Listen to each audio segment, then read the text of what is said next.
Hello. Hello student. आज achiever batch का पहला लेक्चर है वेक्टर। वेक्टर लेंगे आज पूरा। देखो यहाँ पे अचीवर बैच का फर्स्ट लेक्चर 180 डेज और 180 मार्क्स इन फिजिक्स। भाई 6 महीना बचा हुआ है। इस 6 महीना में ही क्या करेंगे, हम लोग पूरे फिजिक्स को ख़त्म करेंगे। ठीक है, पूरे 6 मंथ और फिजिक्स डन। अब यहाँ पर हाँ बिल्कुल एक ही लेक्चर में वेक्टर कंप्लीट लेक्चर। देखो हम क्या कर रहे हैं कि इस लेक्चर में पूरे वेक्टर का जितने भी कॉन्सेप्ट है पूरा कॉन्सेप्ट हम इस लेक्चर में दे देंगे। ठीक है, उसके बाद हमने क्या किया है कि 60 to 70 क्वेश्चंस का एक डीपीपी बनाया है। उस डीपीपी को आप क्या कीजिए, उसको सॉल्व कीजिए और उसका डिस्कशन करेंगे। तो क्या होगा कि एक भी कॉन्सेप्ट छूटेगा नहीं और जो भी कॉन्सेप्ट सीखेंगे वो पूरा पक्का हो जाएगा। ठीक है, तो आज पूरे एकदम ध्यान से पूरा कॉन्सेप्ट पढ़ेंगे, क्योंकि देखो अब इतना समय नहीं है कि तुम 5-6 दिन वेक्टर में लगा रहे हो, फिर 10 दिन तुम बेसिक मैथ में लगा रहे हो। ऐसा तो अब समय है नहीं, लेकिन एक भी कॉन्सेप्ट छोड़ेंगे नहीं, पूरा कॉन्सेप्ट यहाँ पर डिलीवर करेंगे। जो कॉन्सेप्ट से सारे सवाल हो जाएगा। ठीक है, 60-70 क्वेश्चन हम चूज किए, बहुत अच्छा अच्छा क्वेश्चन है, उसको लगा लेना है और उसका डिस्कशन में पार्टिसिपेट कर लेना है। उसके बाद जो है सो डन हो जाएगा वेक्टर, क्योंकि पूरे फिजिक्स में ये मैथमेटिकल टूल्स है, पूरे फिजिक्स में इसकी ज़रूरत पड़ेगी। ठीक है, तो शुरू करें। तब भाई साहब वेक्टर, देखो वेक्टर मतलब फिजिकल क्वांटिटी है। क्या है? बहुत सारे फिजिकल क्वांटिटी होते हैं। फिजिकल क्वांटिटी क्या होता है? फिजिकल क्वांटिटी जिसको हम मेजर कर सकते हैं उसी को हम लोग क्या बोलते हैं? Physical quantity. तो बहुत सारे ऐसे फिजिकल क्वांटिटी होता है जिस जिस जिसको डिस्क्राइब करने के लिए सिर्फ मैग्नीट्यूड की ही जरूरत पड़ती है। मैग्नीट्यूड के बारे में बता देता हूँ। मैग्नीट्यूड जो होता है, मैग्नीट्यूड मैग्नीट्यूड क्या होता है? जैसे 10 मीटर, 10 मीटर क्या है? मैग्नीट्यूड है। मैग्नीट्यूड क्या है? जैसे मान लो 10 मीटर बोले, 10 मीटर लेंथ, तो इसमें जो मैग्नीट्यूड है ये मैग्नीट्यूड कहलाता है। इसमें क्या क्या आया बताओ? एक न्यूमेरिकल वैल्यू दिख रहा है तुम्हें और दूसरा क्या दिख रहा है? यूनिट। तो न्यूमेरिकल वैल्यू इंटू यूनिट को ही हम लोग क्या बोलते हैं? मैग्नीट्यूड। तो बहुत सारे फिजिकल क्वांटिटी देखा गया, बहुत सारे फिजिकल क्वांटिटी जिसको डिस्क्राइब करने के लिए सिर्फ मैग्नीट्यूड की जरूरत पड़ा, सिर्फ मैग्नीट्यूड की जरूरत पड़ा, सिर्फ मैग्नीट्यूड की जरूरत पड़ा। जैसे कि लेंथ को अगर बताना हो तो 10 मीटर लंबाई, चौड़ाई 10 मीटर, ऐसे करके हम लोग बोलते हैं। जैसे अगर मान लो कि कोई भी चीज़ खरीदने जाते हैं तो 10 kg, 10 kg चावल, 10 kg चीनी। तो यहाँ पे सिर्फ जो ये मास है, ये मास नाम का जो फिजिकल क्वांटिटी है उसको हम लोग सिर्फ मैग्नीट्यूड से ही डिस्क्राइब कर रहे हैं। इसको डिस्क्राइब करने के लिए इसमें डायरेक्शन की ज़रूरत नहीं है, इसको सिर्फ मैग्नीट्यूड से ही हम लोग डिस्क्राइब कर रहे थे। बहुत सारे ऐसे फिजिकल क्वांटिटी है जिसको हम लोग मैग्नीट्यूड से ही डिस्क्राइब करने से काम चल गया, लेकिन बहुत सारे ऐसे फिजिकल क्वांटिटी आया जिसको डिस्क्राइब करने के लिए डायरेक्शन की भी आवश्यकता पड़ी। जैसे मान लो कि मुझे कहीं जाना है, कि मतलब किसी भी जगह पे जाना है, तो अगर किसी से हम डायरेक्शन, किसी से हम अगर रास्ता पूछ रहे हैं कि भाई ये चीज़ कहाँ पे है, जैसे कि सिटी पार्क कहाँ पे है, तो कोई अगर बोल देगा यहाँ से 2 किलोमीटर है, 1 किलोमीटर है, तो यहाँ पे 1 किलोमीटर से ना पूरा इन्फॉर्मेशन नहीं मिला है। अगर 1 किलोमीटर की बात करें तो 1 किलोमीटर में किधर जाऊँ, इधर जाऊँ, इधर जाऊँ, इधर जाऊँ, किधर जाऊँ, तो साथ साथ में उसको बताना पड़ेगा कि भाई 1 किलोमीटर आपको ईस्ट जाना है या नॉर्थ जाना है या साउथ जाना है या वेस्ट जाना है। ठीक, यहाँ पे जो है डायरेक्शन की आवश्यकता पड़ रही है। यानी कि ये जो फिजिकल क्वांटिटी आया, इस फिजिकल क्वांटिटी में सिर्फ मैग्नीट्यूड बताने से पर्पस सॉल्व नहीं हो रहा था। बहुत सारे, जैसे कि फोर्स है, फोर्स में अगर बोलता है कि यार फोर्स लगा रहे हैं तो फोर्स कितना? 10 न्यूटन। सिर्फ 10 न्यूटन बोलने से पर्पस सॉल्व नहीं होता है। जैसे कैसे सॉल्व नहीं होता पर्पस, इसको देख लेते हैं। जैसे मान लो कोई ब्लॉक रखा हुआ है, कोई ब्लॉक रखा हुआ है, इस ब्लॉक को एक पर्सन क्या कर रहा है? इधर से धक्का लगा रहा है और दूसरा पर्सन इधर से धक्का लगा रहा है। ठीक है, इस पर्सन ने क्या किया, इसको इधर से 10 न्यूटन का फोर्स लगाया और इधर से ये भी 10 न्यूटन का लगा दिया। और रिजल्टेंट क्या दिखा? रिजल्टेंट दिखा कि ये ब्लॉक जो है जहां पे था वहीं पे रुका रहा, रेस्ट पे ही रहा। यानी कि यहाँ पे जो है ये इसने जितना फोर्स लगाया, मान लो F1 लगाया, इसने लगाया F2, तो यहाँ पर क्या हो रहा है कि F1 प्लस F2 का सम जो है वो क्या हो रहा है, 0 न्यूटन हो रहा है। कितना न्यूटन हो रहा है, 0 न्यूटन हो रहा है। यानी कि कुछ फिजिकल क्वांटिटी तो ऐसे आ गया जिसको सम करने के बाद 0 आ रहा है। मतलब पहले क्या पढ़ते थे, 2 + 2 4 होता है, 3 + 3 क्या 6 होता है, लेकिन आज हम लोग पढ़ रहे हैं कि 10 न्यूटन + 10 न्यूटन 0 न्यूटन। तो ये कैसा मैथ लग गया, ये एक मतलब नॉर्मल अलजेब्रा नहीं है, ये एक अलग तरह का अलजेब्रा देखा गया। मतलब ऐसे बहुत सारे फिजिकल क्वांटिटी है जिसमें सिर्फ डायरेक्शन बताने से पर्पस सॉल्व नहीं हो रहा था, सिर्फ डायरेक्शन बताने से पर्पस सॉल्व नहीं हो रहा था। तो उस तरह के फिजिकल क्वांटिटी का नाम जो है जिसमें डायरेक्शन मैग्नीट्यूड के साथ साथ डायरेक्शन को भी बताना पड़ा, तो उस तरह के फिजिकल क्वांटिटी को हम लोग बोलते हैं वेक्टर। या ये बोल सकते हो कि वेक्टर नामक फिजिकल क्वांटिटी को डिस्क्राइब करने के लिए मुझे मैग्नीट्यूड की भी आवश्यकता है, साथ में उसकी डायरेक्शन भी बताना जरूरी है। समझ में आया? तो आज हम लोग स्टार्ट करेंगे ये वेक्टर। तो वेक्टर समझ में आ गया, वेक्टर को क्या क्या चाहिए, मैग्नीट्यूड और डायरेक्शन चाहिए ही चाहिए। तो चलो हम लोग फर्स्ट यहाँ पे देखो, फिजिकल क्वांटिटी जो मेजरेबल हो, मतलब मेजरेबल जो है उसी को हम फिजिकल क्वांटिटी में लेंगे, क्योंकि जिसको हम मेजर कर सकते हैं, जिसको मेजर ही नहीं कर सकते तो कोई काम का नहीं है। तो ये फिजिकल क्वांटिटी मेजरेबल है। यहाँ पर दो तरह का फिजिकल क्वांटिटी लिया गया है, एक वेक्टर और दूसरा स्केलर। एक वेक्टर है, दूसरा स्केलर है। स्केलर जैसे कि मास, लेंथ, वॉल्यूम, टाइम, ये इस तरह का फिजिकल क्वांटिटी है जिसको डिस्क्राइब करने के लिए केवल और केवल मैग्नीट्यूड की ही आवश्यकता होती है। तो उस तरह के फिजिकल क्वांटिटी को स्केलर के अंदर रख दिया, जैसे कि मास हो गया, लेंथ हो गया, वॉल्यूम हो गया, टाइम हो गया, डेंसिटी हो गया। बहुत सारे ऐसे फिजिकल क्वांटिटी है जिसको सिर्फ डिस्क्राइब करने के लिए ओनली मैग्नीट्यूड की ही रिक्वायरमेंट होती है। एक दूसरा है फिजिकल क्वांटिटी वेक्टर, जिसको डिस्क्राइब करने के लिए मैग्नीट्यूड के साथ साथ उसके पास एक स्पेसिफिक डायरेक्शन भी होना चाहिए। और दूसरी बात है कि इसमें इस वेक्टर को जोड़ने के लिए, जैसे अभी हमने देखा कि 10 न्यूटन + 10 न्यूटन क्या था, 0 न्यूटन। 10 न्यूटन + 10 न्यूटन क्या था, 0 न्यूटन। अगर मान लो कि दोनों पर्सन एक ही डायरेक्शन में फोर्स लगा दे तो क्या होगा, दोनों पर्सन क्या करे, एक ही डायरेक्शन में फोर्स लगा दे, इधर भी ये 10 न्यूटन 10 न्यूटन दोनों एक ही डायरेक्शन में लगा दे, तब पता है कि एफ नेट कितना आ जाएगा, 20 न्यूटन आ जाएगा। तो यहाँ पर देखा गया कि इस फिजिकल क्वांटिटी में क्या देखा गया, अगर दोनों अपोजिट साइड से लगा रहा है तो इसका 0 न्यूटन आ रहा है, दोनों एक ही डायरेक्शन में लगा रहा है तो 20 न्यूटन आ रहा है। यानी कि इसमें देखा जा रहा है कि दोनों 180 डिग्री पे लगा रहा है तो 0 न्यूटन आ रहा है, दोनों 0 डिग्री पे लगा रहा है मतलब दोनों सेम डायरेक्शन पैरेलल डायरेक्शन में फोर्स लगा रहा है तो 20 न्यूटन आ रहा है। इसका मतलब ये एक ऐसा फिजिकल क्वांटिटी है जिसमें मैग्नीट्यूड तो सेंसिटिव है ही, उसके साथ साथ एंगल भी सेंसिटिव है। यानी कि F1 + F2 का सम 0 से लेके 20 तक कुछ भी हो सकता है।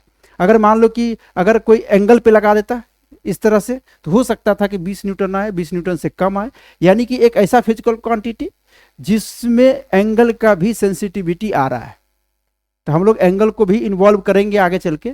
फिलहाल तो आपको ये समझ में आ गया होगा कि वेक्टर क्वांटिटी है जिसको जोड़ने के लिए एक खास तरह का अलजेब्रा की जरूरत पड़ता है, उसको बोलते हैं वेक्टर अलजेब्रा।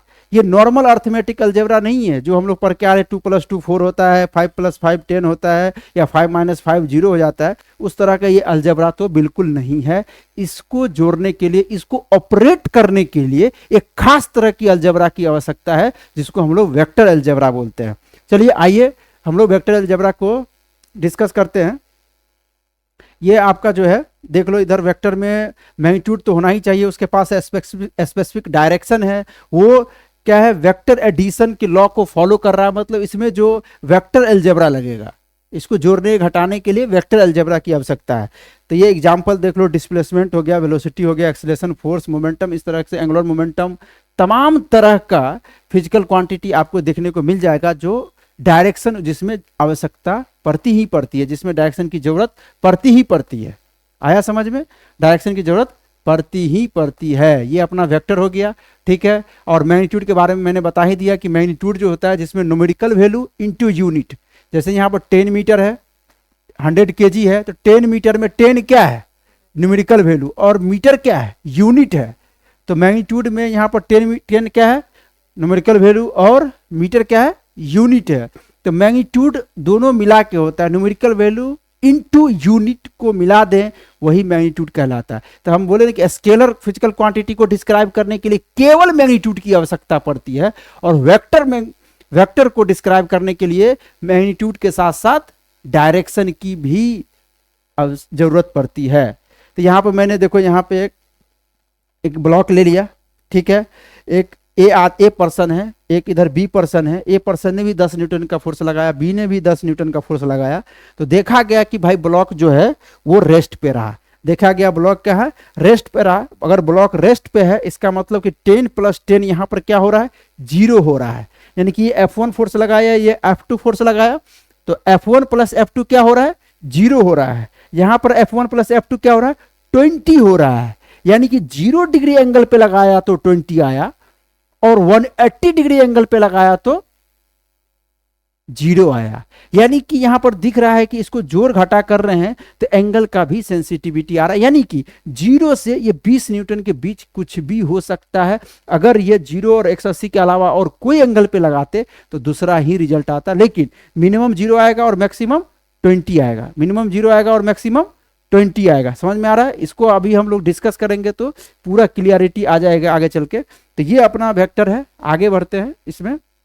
ये देखो, अच्छा, वेक्टर के पास क्या क्या आ गया, वेक्टर के पास मैग्नीट्यूड आ गया, वेक्टर के पास स्पेसिफिक डायरेक्शन आ गया, वेक्टर जो है लॉ ऑफ वेक्टर एडिशन को फॉलो कर रहा है, ठीक है।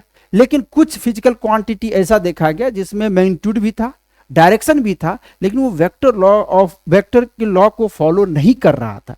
जैसे हम करंट की बात कर रहे हैं, तो करंट को यहां पर देख लो। करंट में क्या हो रहा है, करंट में ये हो रहा है, देखो, एक वायर लिए, 2 वायर लिए, एक वायर इधर से जो है 10 एम्पियर का करंट बहा दिए, और इधर से जो है 10 एम्पियर का करंट को फॉलो कर दिए, ठीक है। अब यहां पर देखना कि अगर हम तीसरा वायर लेते हैं, यहाँ पे तीसरा वायर, अब यहाँ पे ये होता है कि मान लो ये जंक्शन पॉइंट है, तो जंक्शन पॉइंट में क्या होता है कि करंट जो होता है ना, करंट में जंक्शन पॉइंट पे चार्ज एकोमोडेट नहीं होता है, वो चार्ज को एकोमोडेट होने नहीं देता है। यानी कि जितना तुम करंट इधर से दोगे, वो इधर 20 न्यूटन का जो है ना करंट इधर बह जाएगा। अगर तुम्हें लग रहा होगा कि यार करंट के पास तो डायरेक्शन है, ठीक है, मैग्नीट्यूड तो है ही, डायरेक्शन है ही, ये वेक्टर क्वांटिटी है। अब तुम्हें लगेगा कि यार यहाँ पर तो करंट 0 होना चाहिए था, एक तार लगा के तुम यहाँ पर क्या किए, उसको छू लिए, तो मालूम पड़ गया भाई 10 नहीं 20 एम्पियर का करंट आ जाएगा, सारा का सारा जो बाल होगा वो सब खड़े हो जाएगा यहाँ पे ऐसे करके, तुम्हें भारी भरकम शॉक लगेगा। क्यों? क्योंकि ये वेक्टर क्वांटिटी नहीं है, ठीक है। तो ये गलती ना करे, क्योंकि ये वेक्टर क्वांटिटी नहीं है। तो current is a scalar quantity. देखो, कभी कभी मैं एक चीज और पहचानने का तरीका बता देता हूं, जिसमें डायरेक्शन प्री डिफाइंड हो, जिसमें डायरेक्शन प्री डिफाइंड हो, उसको हम लोग स्केलर में ही लेते हैं। जैसे कि टाइम, टाइम में डायरेक्शन प्री डिफाइंड है कि पास्ट, प्रेजेंट, फ्यूचर, इस तरह की कुछ चीजें आएगा, मतलब टाइम फ्लो करता है, उसका डायरेक्शन प्री डिफाइंड है। जैसे थ्रस्ट, तो थ्रस्ट में भी जो है ना डायरेक्शन जो है, फोर्स का जो डायरेक्शन वो प्री डिफाइंड है कि परपेंडिकुलर ही लगेगा, तो वो भी जो है स्केलर क्वांटिटी में हम लोग उसको ले लेते हैं। तो जिसमें डायरेक्शन जो है प्री डिफाइंड हो, उसको हम लोग स्केलर में लेते हैं। समझ में आया? समझ में आ गया ना? जैसे कि मान लो कि तार को, जैसे मान लो तार का डायरेक्शन क्या है, तार जो करंट जो है तार के अलोंग बहेगा। जैसे करंट यहाँ पे दे दिया आई करंट, तो ये यहाँ पे ऐसे जाएगा, ऐसे जाएगा, ऐसे जाएगा, मतलब इसका डायरेक्शन जो है ना पहले से ही डिफाइन है कि ये वायर के ही अलोंग चलेगा। समझ में आया कि नहीं? तो इसलिए करंट को हम किस में लेते हैं, स्केलर में लेते हैं। अब आया representation of vector, representation of vector.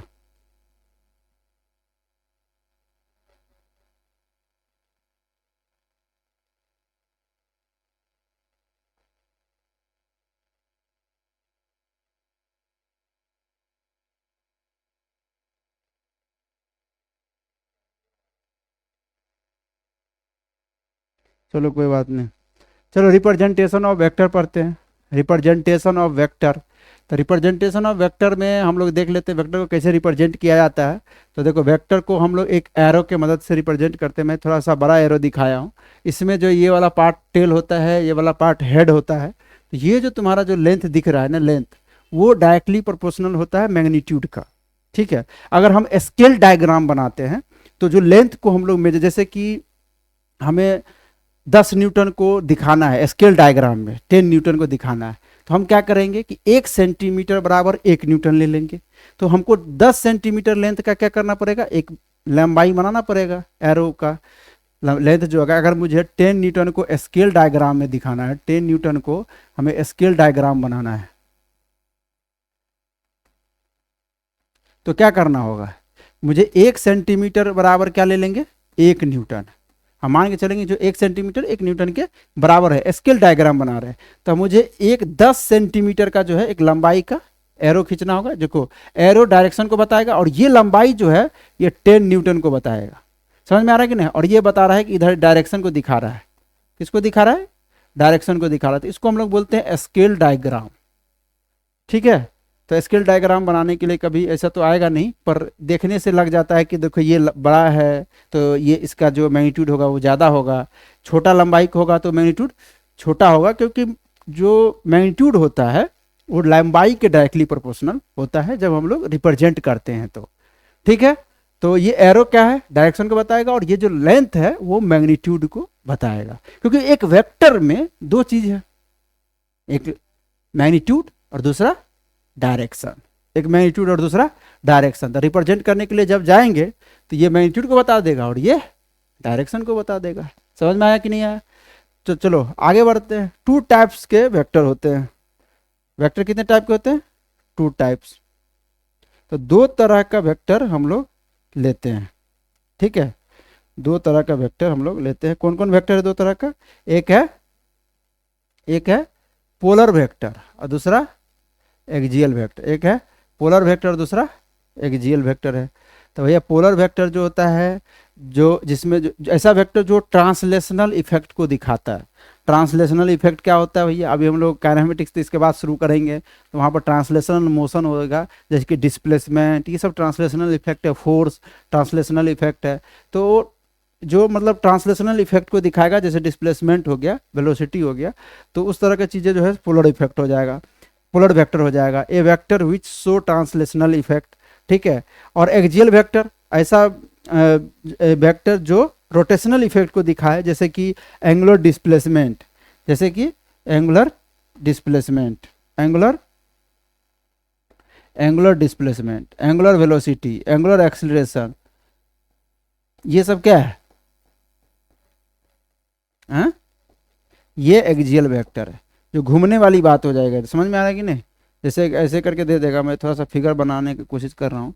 ऐसे करके रहेगा, ठीक है, ऐसे करके घूमेगा कुछ चीज़ें, मान लो इसे रोटेट कर रहा है ये, ठीक है। तो ये एक्सिस के अलॉन्ग रोटेट कर रहा है, तो हम लोग रोटेशन में पढ़ते हैं। तो ये सब जो है रोटेशनल वेक्टर, एक्सियल वेक्टर है। ठीक है। बस याद रखो, थोड़ा सा टर्मिनोलॉजी है ताकि फंसे नहीं आगे, अभी कोई कॉन्सेप्ट नहीं आया। एज इट इज इसको फैक्ट के तौर पे याद करते हुए चलना है कि वेक्टर को रिप्रेजेंट कैसे करना है, वेक्टर क्या होता है, वेक्टर में मैग्नीट्यूड है, डायरेक्शन है, स्केलर क्या है, मैग्नीट्यूड क्या है, न्यूमेरिकल वैल्यू इनटू यूनिट, इस तरह की चीज़ें फैक्ट है। इसको एज इट इज इसको याद कर ले तो ज़्यादा बेहतर होगा, और 2-4 बार देख लेंगे तो अपने आप याद भी हो जाएगा।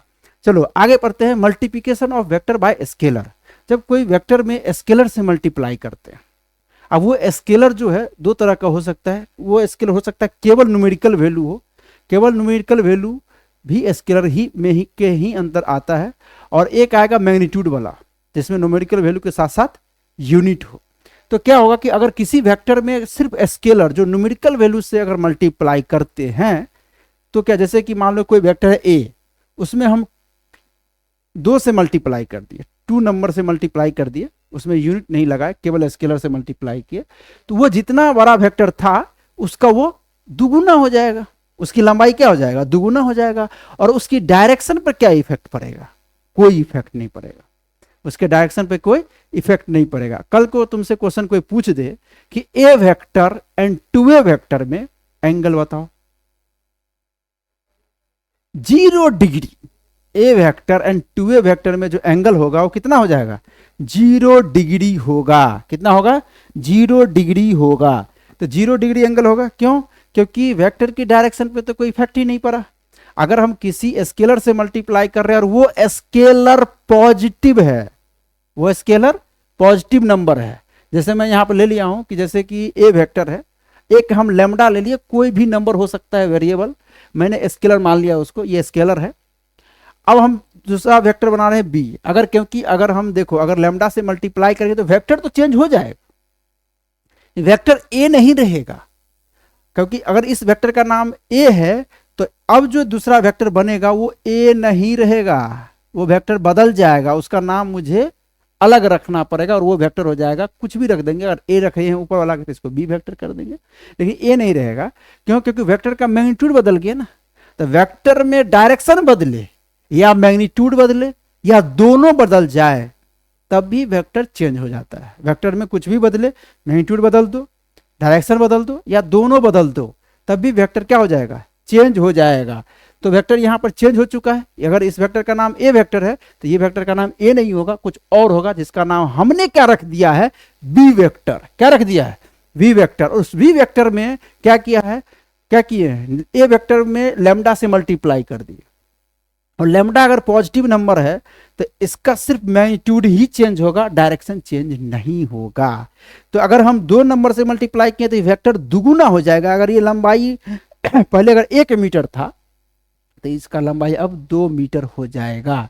ठीक है, समझ में आया कि नहीं आया, या कुछ भी मतलब इसकी लंबाई जितना भी था पहले उसका दुगुना हो जाएगा। ठीक है, दूसरा है कि अगर मान लो कि जो नंबर है और वो नंबर निगेटिव है, वो नंबर क्या है, निगेटिव। अगर वो नंबर निगेटिव है तो क्या होगा, अगर वो नंबर निगेटिव है तो मैग्नीट्यूड चेंज होगा, बिल्कुल चेंज होगा, डायरेक्शन चेंज होगा, इसमें चेंज हो जाएगा डायरेक्शन। और डायरेक्शन जो है पहले जैसे जिधर था उसका एकदम से फ्लिप कर जाएगा, एकदम से पलट जाएगा। तो then magnitude of vector is change. क्यों, क्योंकि लैम्डा निगेटिव है, तो लैम्डा है स्केलर क्वांटिटी है तो चेंज तो होना ही है मैग्नीट्यूड। इसमें जो है डायरेक्शन भी फ्लिप कर जाएगा, मतलब डायरेक्शन एकदम से 180 डिग्री पे मुड़ जाएगा। ठीक है, दुगुना तो होगा ही होगा, लेकिन इसका डायरेक्शन भी चेंज हो जाएगा, तो इसका भी ख्याल रखना है आपको। चलो अब हम लोग वेक्टर का टाइप्स पढ़ लेते हैं। जैसे कि पैरेलल वेक्टर आता है, तो एकदम देखो इसको जो है ना एकदम से रटना नहीं है। अब ये सब चीज इसमें अभी कोई भी चीज जो है ना रटने वाला नहीं आया है। वेक्टर क्या है, जिसमें मैग्नीट्यूड होता है, जिसमें डायरेक्शन होता है, उसको वेक्टर कहते हैं। वेक्टर लॉ, इस वेक्टर को जोड़ने के लिए एक खास तरह के अलजेब्रा की जरूरत पड़ता है। यही सब सीखे हैं अभी। इसके बाद हम लोग क्या किए, वेक्टर में अभी क्या किया, एक्सियल वेक्टर हो, पोलर वेक्टर हो। पोलर वेक्टर का मतलब ये होता है कि जिसमें ट्रांसलेशनल इफेक्ट हो। एक्सियल मतलब एक्सिस से याद रखो, जिसमें रोटेशनल इफेक्ट हो। अभी तो हम कुछ पढ़े ही नहीं है, समझ में आ रहा है कि नहीं, अभी कुछ कहाँ पर है, अभी तो बस टर्मोलॉजी को बस ध्यान में रखते हुए आगे बढ़ रहे हैं। जैसे कि कोई वेक्टर में हम अगर सिर्फ न्यूमेरिकल वैल्यू से मल्टीप्लाई करते हैं, अगर वो पॉजिटिव है तो वेक्टर को बढ़ा और घटा दोनों सकता है। हम कहेगा बढ़ा घटा कैसे, घटा कैसे सकता है, घटा सकता है, क्योंकि अगर 1/2 से मल्टीप्लाई कर देंगे तो जितना वेक्टर था उसका आधा कर देगा। 2 से मल्टीप्लाई करेंगे तो जितना था उसका दुगुना कर देगा। -2 से मल्टीप्लाई करेंगे तो इसमें तो दुगुना करेगा ही करेगा, उसका लंबाई तो बदलेगा ही बदलेगा, लेकिन उसके साथ साथ डायरेक्शन भी फ्लिप कर जाएगा। तो ये सब हम लोग ख्याल रखेंगे। और देखो पैरेलल वेक्टर को देख लेते हैं। पैरेलल वेक्टर में कुछ भी नहीं है। पैरेलल वेक्टर में एक लाइन में होना चाहिए भाई साहब। पैरेलल का मतलब क्या था, अलोंग द सेम, लीनियर है ये, पैरेलल है मतलब कि along the same line, along the same line. जैसे देखो इसका डायरेक्शन चेंज नहीं होता है, vector a 2a 3a a/2 इस सब का डायरेक्शन अगर सेम है तो ये एक ही लाइन पे आ जाएगा। तो इस सब वेक्टर को हम लोग पैरेलल वेक्टर कह सकते हैं। समझ में आया कि नहीं। पैरेलल वेक्टर में कांस्टेंट मैग्नीट्यूड का नहीं होता, डायरेक्शन का होता है। डायरेक्शन अगर सेम है तो पैरेलल है। ठीक है, इक्वल वेक्टर, इक्वल वेक्टर में क्या होगा, वेक्टर को जब तुम इक्वल बोल रहे हो इसका मतलब है कि उसका मैग्नीट्यूड के साथ साथ डायरेक्शन को भी तुम इक्वल करने की कोशिश कर रहे हो, यानी कि इक्वल है, मैग्नीट्यूड भी इक्वल है तो डायरेक्शन भी इक्वल है, तभी उस वेक्टर को हम लोग क्या बोलेंगे, इक्वल वेक्टर बोलेंगे। देखो इक्वल वेक्टर तो पैरेलल होगा ही होगा क्योंकि इसमें डायरेक्शन सेम है, और पैरेलल वेक्टर में डायरेक्शन तो सेम होना चाहिए और मैग्नीट्यूड का कोई कंस्ट्रेंट नहीं है, जिसके वजह से हर एक पैरेलल वेक्टर इक्वल वेक्टर नहीं हो सकता, लेकिन हर एक इक्वल वेक्टर पैरेलल वेक्टर हो सकता है। हर एक पैरेलल वेक्टर इक्वल वेक्टर नहीं हो सकता, लेकिन हर एक इक्वल वेक्टर पैरेलल वेक्टर हो सकता है। चलो, जैसे पैरेलल वेक्टर था उसी तरह से एंटी पैरेलल है। एंटी पैरेलल में क्या है? एंटी पैरेलल में बस डायरेक्शन अपोजिट है, डायरेक्शन अपोजिट है, एक दूसरे के डायरेक्शन अपोजिट होना चाहिए एंटी पैरेलल में, ठीक है। इसका एक स्पेशल केस आता है कि negative vector, negative vector anti parallel vector थोड़ा अलग है। जैसे कि इक्वल वेक्टर पैरेलल वेक्टर अलग था, उसी तरह से निगेटिव वेक्टर और एंटी पैरेलल वेक्टर अलग है। निगेटिव वेक्टर में क्या होता है कि मैग्नीट्यूड बराबर होना चाहिए और डायरेक्शन एक दूसरे के अपोजिट होना चाहिए, एक दूसरे के अपोजिट होना चाहिए। एक अगला वेक्टर आ जाता है कोलिनियर, नाम में collinear, collinear, collinear. The vector which are on same line are called collinear vector. अभी हम पैरेलल वेक्टर का भी डेफिनेशन यही दिए थे, बिल्कुल जितने भी पैरेलल वेक्टर है सारे के सारे कोलिनियर वेक्टर है। लेकिन यहां पर है कि पैरेलल वेक्टर और एंटी पैरेलल वेक्टर अलग अलग था। पैरेलल वेक्टर और anti parallel vector, parallel vector में डायरेक्शन सेम था, मैग्नीट्यूड का कोई कांस्टेंट नहीं है। एंटी पैरेलल में भी मैग्नीट्यूड का कोई कांस्टेंट है, मैग्नीट्यूड कितना भी हो लेकिन डायरेक्शन एक दूसरे के अपोजिट होना चाहिए। लेकिन कोलिनियर वेक्टर में ये दोनों वेक्टर आ जाता है, एक लाइन पे होना चाहिए। देखो एंटी पैरेलल भी एक लाइन पे है, पैरेलल भी एक लाइन पर है। कोलिनियर का डेफिनेशन ही है कि एक ऐसा वेक्टर जो सेम लाइन पर हो उसको कोलिनियर वेक्टर बोलते हैं। यानी कि कोलिनियर वेक्टर का example parallel vector and anti parallel vector होगा, parallel vector and anti parallel vector होगा। समझ में आया कि नहीं? चलो आगे हम लोग कोप्लानर वेक्टर, नाम है कोप्लानर। जो सारे वेक्टर अगर एक प्लेन में हो तो सारे वेक्टर को हम लोग कोप्लानर वेक्टर कहेंगे। जैसे कि देखो यहां पर एक प्लेन दिख रहा है, एक्स वाई प्लेन दिख रहा है। अच्छा, ये एक्सिस पता है ना कि ये कोऑर्डिनेट एक्सिस है, ये x axis, y axis, z axis, यानी कि एक्स एक्सिस, वाई एक्सिस और जेड एक्सिस एक दूसरे के परपेंडिकुलर होता है, एक दूसरे के परपेंडिकुलर होता है। देखो ये जो है ना, ये एक्स वाई तो बोर्ड में हो गया, बोर्ड के प्लेन में, और जेड ऐसे बाहर की तरफ निकला हुआ होगा जिसको हम दिखा नहीं सकते, तो इसको हम लोग क्या किए, गिरा दिए। तो ये देखो तुम्हारा कौन सा प्लेन हो गया, एक्स वाई प्लेन, और ये कौन सा प्लेन है, वाई जेड प्लेन। तो एक्स वाई प्लेन में जो वेक्टर है जितने सारे, जैसे ए वेक्टर और बी वेक्टर है, तो ये कोप्लानर वेक्टर हुआ। और वाई जेड प्लेन में जो वेक्टर है वो C D E coplanar vector हुआ। क्या सी और ए कोप्लानर है? बिल्कुल नहीं है, क्योंकि दोनों वेक्टर एक दूसरे के अलग अलग प्लेन पे है, ठीक है। ये वाई जेड प्लेन पे है तो ये एक्स वाई प्लेन पे है, ठीक है। तो ये एक दूसरे के कोप्लानर नहीं है। इसमें ए बी कोप्लानर वेक्टर है, सी डी कोप्लानर वेक्टर है, और ए सी कोप्लानर वेक्टर नहीं है। बिल्कुल all the vector in the same plane are called coplanar vector. तो अभी तक हम लोग जितना पढ़े हैं ना उसमें सब फैक्ट ही है, उसको एज ए टीज क्या करना है, अंदर समा जाना है, उसको एकदम से आंखें बंद करके एकदम से शुरू से उसको पी जाना है, ठीक है। अब हम लोग जो है कॉन्करेंट वेक्टर पढ़ेंगे। ये सब फैक्ट है, ये सब जो है लाइनें याद होनी चाहिए। Vector started from same point are called concurrent vector, vector started from same point are called concurrent vector. तो सारे वेक्टर जो है इसका स्टार्टिंग पॉइंट क्या होगा, सेम होगा। जैसे देखो ए वेक्टर का स्टार्टिंग पॉइंट यहाँ से है, बी वेक्टर का भी यहाँ से है, सी वेक्टर का भी यहाँ पे है। हम लोग जब रोटेशन पढ़ेंगे तो वहाँ पे ये सब वर्ड आता है, इसीलिए हम लोग कॉन्करेंट फोर्स इस तरह की बातें आती है, इसीलिए हम लोग यह चीज़ें टर्मिनोलॉजी के तौर पे हम लोग इसको फैक्ट के तौर पे याद कर रहे हैं, ठीक है। आगे अब जो है ये इंपॉर्टेंट है, ये इसमें कॉन्सेप्ट है यूनिट वेक्टर। ये इसको हम लोग आराम से पढ़ेंगे, बाकी चीज़ तो ठीक है एज इट इज उसको क्या करना है, याद कर जाना है। अब आते हैं हम लोग यूनिट वेक्टर पर। यूनिट वेक्टर क्या है, देखो a vector having unit magnitude is called unit vector, ठीक है। अब यहाँ पे ये सब फैक्ट है, ये सब पढ़ना नहीं है। देखो ये सब देखो फैक्ट के तौर पे इसको याद तो कर लेंगे, ठीक है, लेकिन इसमें कॉन्सेप्ट ये है कि जैसे मान लो मैं ये बोल रहा हूँ कोई भी वेक्टर हो, तो वेक्टर में क्या होता था, मैग्नीट्यूड के साथ साथ डायरेक्शन भी होना चाहिए। तो वेक्टर में होता था कि भाई वेक्टर में मैग्नीट्यूड तो होना ही चाहिए, इंटू क्या होना चाहिए, डायरेक्शन होना चाहिए। तो ये जो यूनिट वेक्टर है ना, ये डायरेक्शन को बताता है। ये यूनिट वेक्टर जो है डायरेक्शन को बताने के लिए आया है। जैसे मान लो कि मैं अगर डायरेक्शन को यहाँ से लिख लूँ ऐसे, तो डायरेक्शन को क्या लिख सकता हूँ, वेक्टर अपॉन मैग्नीट्यूड, तो वेक्टर अपॉन मैग्नीट्यूड। तो यहाँ पर देखने वाली बात ये है कि ये डायरेक्शन किसका है, ये डायरेक्शन इस वेक्टर का है। ये डायरेक्शन किसका है, इस वेक्टर का है। तो जो अगर जिसका डायरेक्शन लिखते हैं उसी उसका वेक्टर ऊपर रखेंगे और उसी का मैग्नीट्यूड नीचे लेते हैं, यानी इसी वेक्टर का तो ये मैग्नीट्यूड है और इसी वेक्टर का क्या है, डायरेक्शन है। और डायरेक्शन बताने के लिए एक खास तरह का वेक्टर हम लाए हैं, यूनिट वेक्टर। इसका नाम क्या है, यूनिट वेक्टर।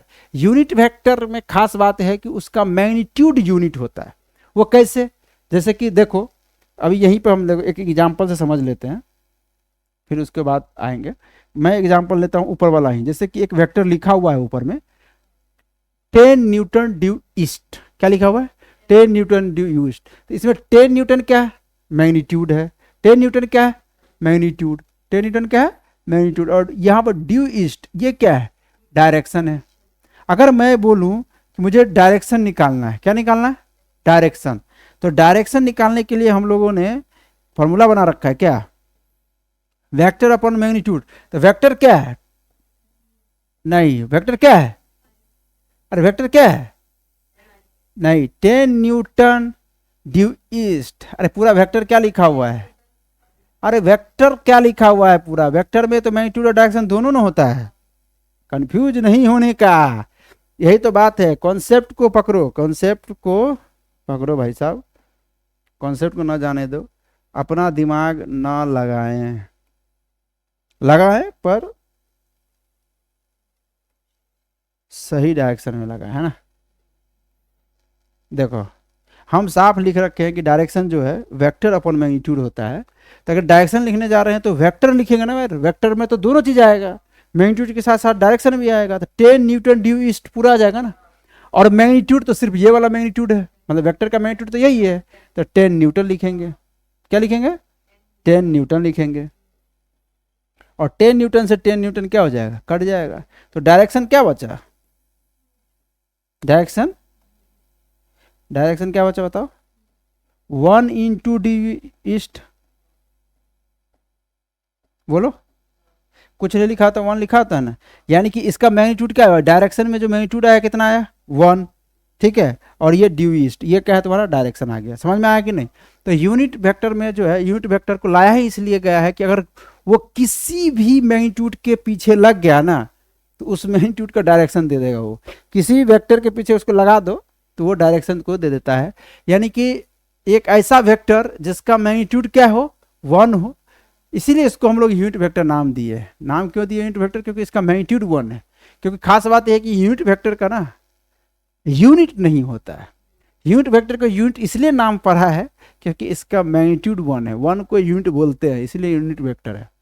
इसको लाया क्यों गया है, इसको डायरेक्शन देने के लिए, वेक्टर को डायरेक्शन देने के लिए ही लाया गया है। It is use to specify direction of a vector. Vector को क्या करने के लिए लाया गया है, डायरेक्शन। अब यूनिट वेक्टर है तो इसका भी रिप्रेजेंटेशन होना चाहिए, तो इसको रिप्रेजेंटेशन कैसे करते हैं, कैप से। जैसे मैं ए वेक्टर लूँ तो ए वेक्टर ए कैप, तो क्या पढ़ते हैं, a cap. A unit vector is represented by a cap, इसको read as a a cap. क्या कैसे पढ़ते हैं, ए कैप, ए कैप, ठीक है। और ये तुम्हारा कोई वेक्टर में क्या होता है, मैग्नीट्यूड इनटू यूनिट वेक्टर। तो यूनिट वेक्टर का रिप्रेजेंटेशन ए कैप, अगर ए वेक्टर लिख रहे हैं तो उसका यूनिट वेक्टर क्या हो जाएगा, ए कैप हो जाएगा। अगर बी वेक्टर लिख रहे हैं तो बी वेक्टर का बी कैप हो जाएगा। मैग्नीट्यूड 1 और नो डायमेंशन, क्योंकि इसके पास यूनिट ही नहीं होता तो डायमेंशन कहाँ से आएगा। अरे इसको समझ में आ रहा है कि नहीं आ रहा है, जब यूनिट होता ही नहीं है तो डायमेंशन तो आने का सवाल ही नहीं है। ये बात समझ में आया, कोई दिक्कत,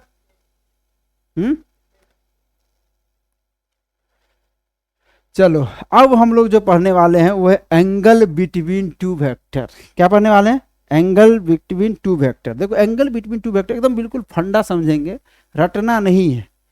कि जैसे देखो एक वेक्टर है ये, ठीक है, और दूसरा वेक्टर है, इसे 2 वेक्टर दिया हुआ है, ये ए वेक्टर है, ये बी वेक्टर है। ए वेक्टर जो ये वाला वेक्टर है ना, इस डायरेक्शन से इस डायरेक्शन में कितना वो घूमा, वही एंगल बिटवीन टू वेक्टर होता है। मैं क्या बोल रहा हूं, एंगल बिटवीन टू वेक्टर का फंडा बता रहा हूं। फंडा क्या सोचना है, हमेशा सोचोगे कभी गलत नहीं होगा। फिर बाद में गरीब मेथड भी बता देंगे जैसे लोग उसको रटते हैं, पर इसका फंडा यही है कि इस डायरेक्शन से उस डायरेक्शन कितना वो घूमा, इस डायरेक्शन से उस डायरेक्शन क्या हुआ, कितना घूमा। इस डायरेक्शन, इसे एकदम बिल्कुल लिख लेंगे हिंदी में, इस डायरेक्शन से उस डायरेक्शन में कितना घूमा।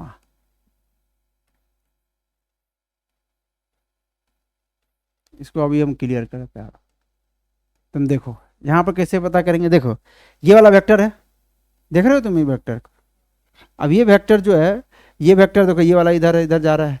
तो जब ये वेक्टर इधर है, ठीक है, इधर से इस डायरेक्शन से इस डायरेक्शन में जाने के लिए कितना घूमा, इतना घूमा। तो यही एंगल बिटवीन टू वेक्टर है, जो बुक में आप लोगों को ऐसे करके दिखा दिया जाता है कि इस वेक्टर को थोड़ा सा आगे बढ़ा दिया, अरे बढ़ा दिया ना, और इस वेक्टर को क्या किया, ठीक है, देखो इस वेक्टर को आगे बढ़ा दिया, ऐसे कर दिया, और इस वेक्टर को आगे बढ़ा के ऐसे कर दिया। तो देखो टेल टू टेल मिल गया ना, यहाँ पे ऐसे करके दिखाया हुआ रहता है। लेकिन फंडा यही है कि इस डायरेक्शन से इस डायरेक्शन में जाने के लिए, इस देखो पहला वाला वेक्टर तो इस डायरेक्शन में है, तो इस डायरेक्शन से इस डायरेक्शन में जाने के लिए, इस डायरेक्शन से इस डायरेक्शन में जाने के लिए कितना घुमा, that is called angle between two vector. Angle between two vector, जैसे मैं इसका एग्जांपल देता हूं, बढ़िया से बना देता हूं, ठीक है। इसको ये समझ में आ रहा है कि नहीं, आप बिल्कुल नोट करेंगे, ठीक है। एक रफ कॉपी जरूर रखेंगे, क्योंकि जो फंडा वंडा आता है उसको एकदम अपने भाषा में उसको लिखेंगे तभी कुछ सीख पाएंगे। बिना कॉपी पेन का तो अभी देखो पेन पेपर का जरूरत पड़ा नहीं, क्योंकि अभी तो एज ए फैक्ट ही आ रहा था, ठीक है। लेकिन आगे इसकी जरूरत पड़ेगा। देखो जैसे कि मैं बोल रहा हूँ कि एक वेक्टर ऐसे करके, ठीक है, ये ए वेक्टर दिया हुआ है, ये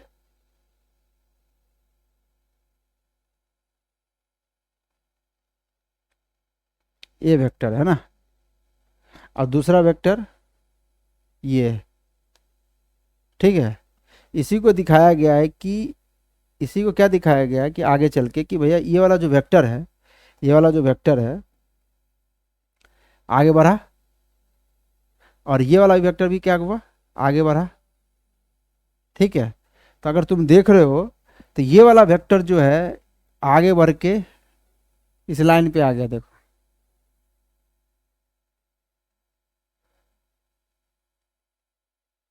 ठीक है, और ये वाला वेक्टर आगे बढ़ा,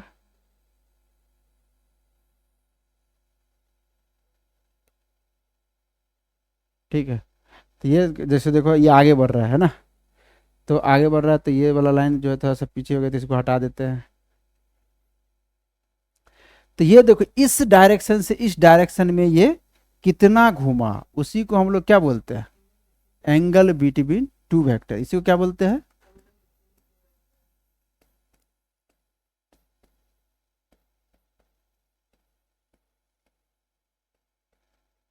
टू वेक्टर्स, ठीक है।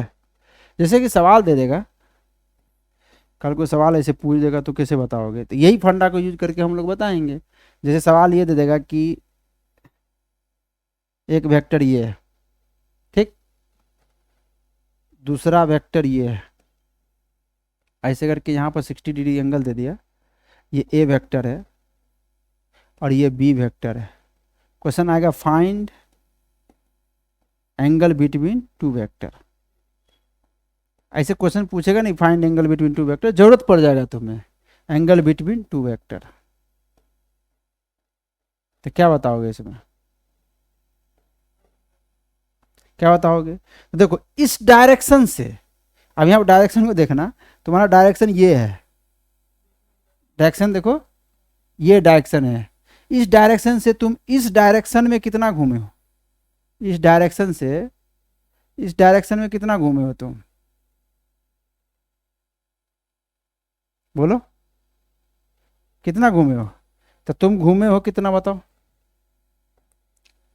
कितना घूमेंगे, इस डायरेक्शन से इस डायरेक्शन में इतना घूमे ना, कितना घूमे, तो ये तुम्हारा एंगल बिटवीन वेक्टर है। ये जो थीटा है ना, ये एंगल बिटवीन वेक्टर है। तो पूरा तुम्हें पता है कि एक लाइन पे, सीधी लाइन पे वो पूरा 180 डिग्री होता है, ये पता है ना तुम्हें, ये 180 डिग्री होता है। तो अगर ये 60 डिग्री है तो कितना हो जाएगा, ये 120 डिग्री, यानी कि एंगल बिटवीन टू वेक्टर यहाँ पर क्या आया, 120 डिग्री आया। तो फंडा क्या है कि इस डायरेक्शन से उस डायरेक्शन में कितना घूमे, उसी को हम लोग क्या बोलते हैं, angle between two vector, angle between two vector. इसको ऐसे मतलब याद के कर लेता है, ऐसे मतलब एक मतलब ऐसे समझो कि गरीबी मेथड है, गरीबी में जीना कोई बुरा नहीं है। जैसे कि कह देता है कि भाई टेल से टेल मिला लो, वेक्टर को इटसेल्फ हम लोग जो है पैरेलली हम लोग शिफ्ट कर लेते हैं।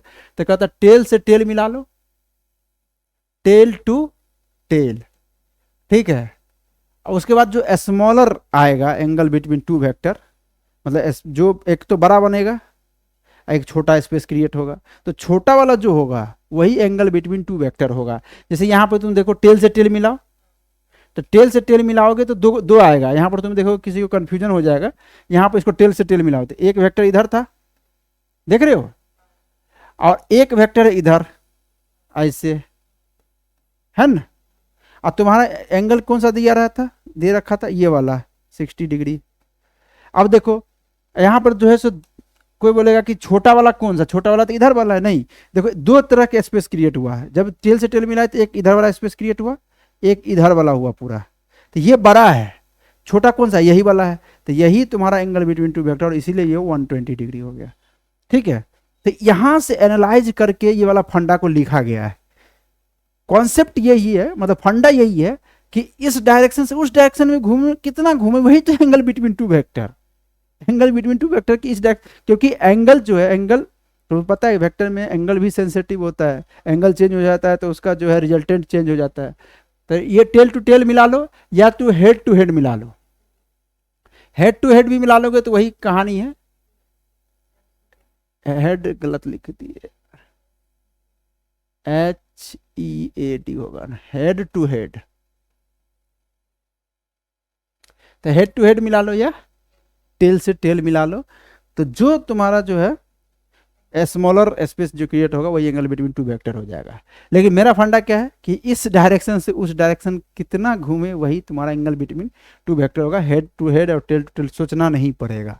तो एंगल बिटवीन टू वेक्टर कभी भी कहे तो निकाल सकते हो ना, कोई दिक्कत, कोई समस्या, कोई चिड़चिड़ापन। तो आगे बढ़ते हैं भाई सब। अब जो है धीरे धीरे जो है वेक्टर में टॉपिक्स अच्छा आ रहा है टॉपिक। देखो जैसे कि रिजल्टेंट वेक्टर, ये खतरनाक टॉपिक है। देखो रिजल्टेंट वेक्टर क्या है, रिजल्टेंट वेक्टर को समझ लेते हैं। जैसे मान लो ये तुम्हारा होम है और ये तुम्हारा जो है स्कूल है, इसको समझ लेते हैं, फिर रिजल्टेंट वेक्टर समझ में आ जाएगा।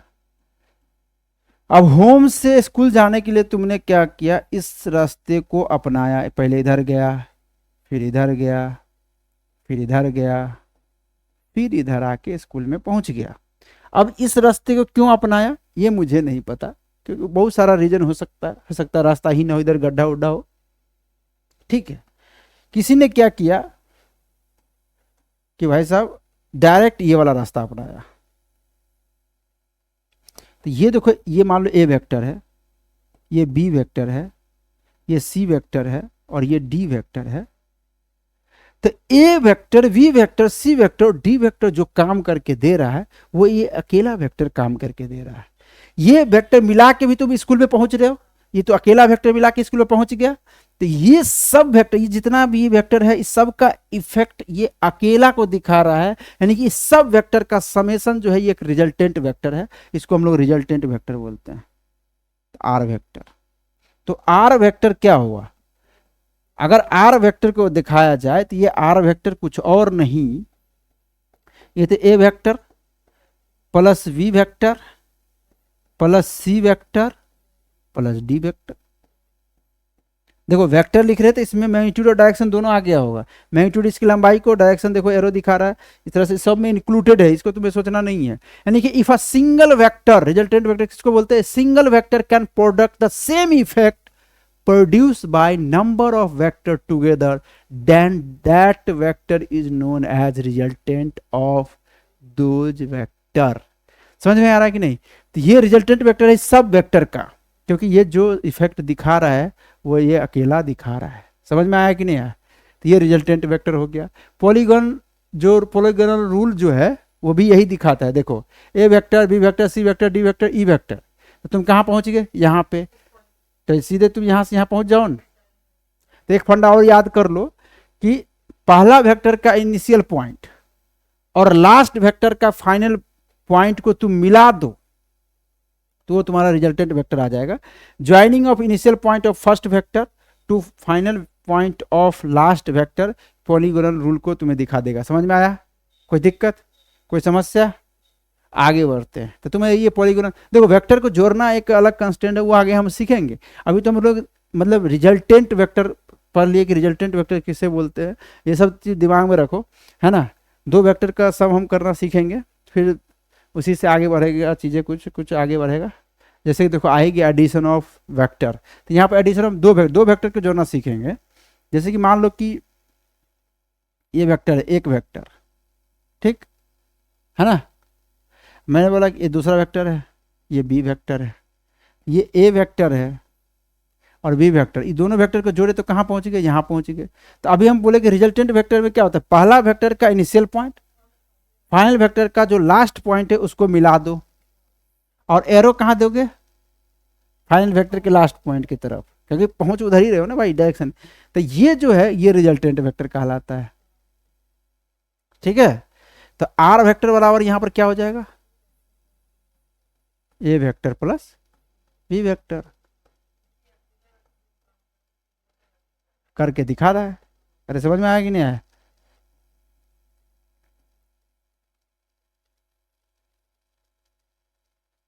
ठीक है, बोलो कोई दिक्कत, कोई समस्या? चलो आगे बढ़ते हैं।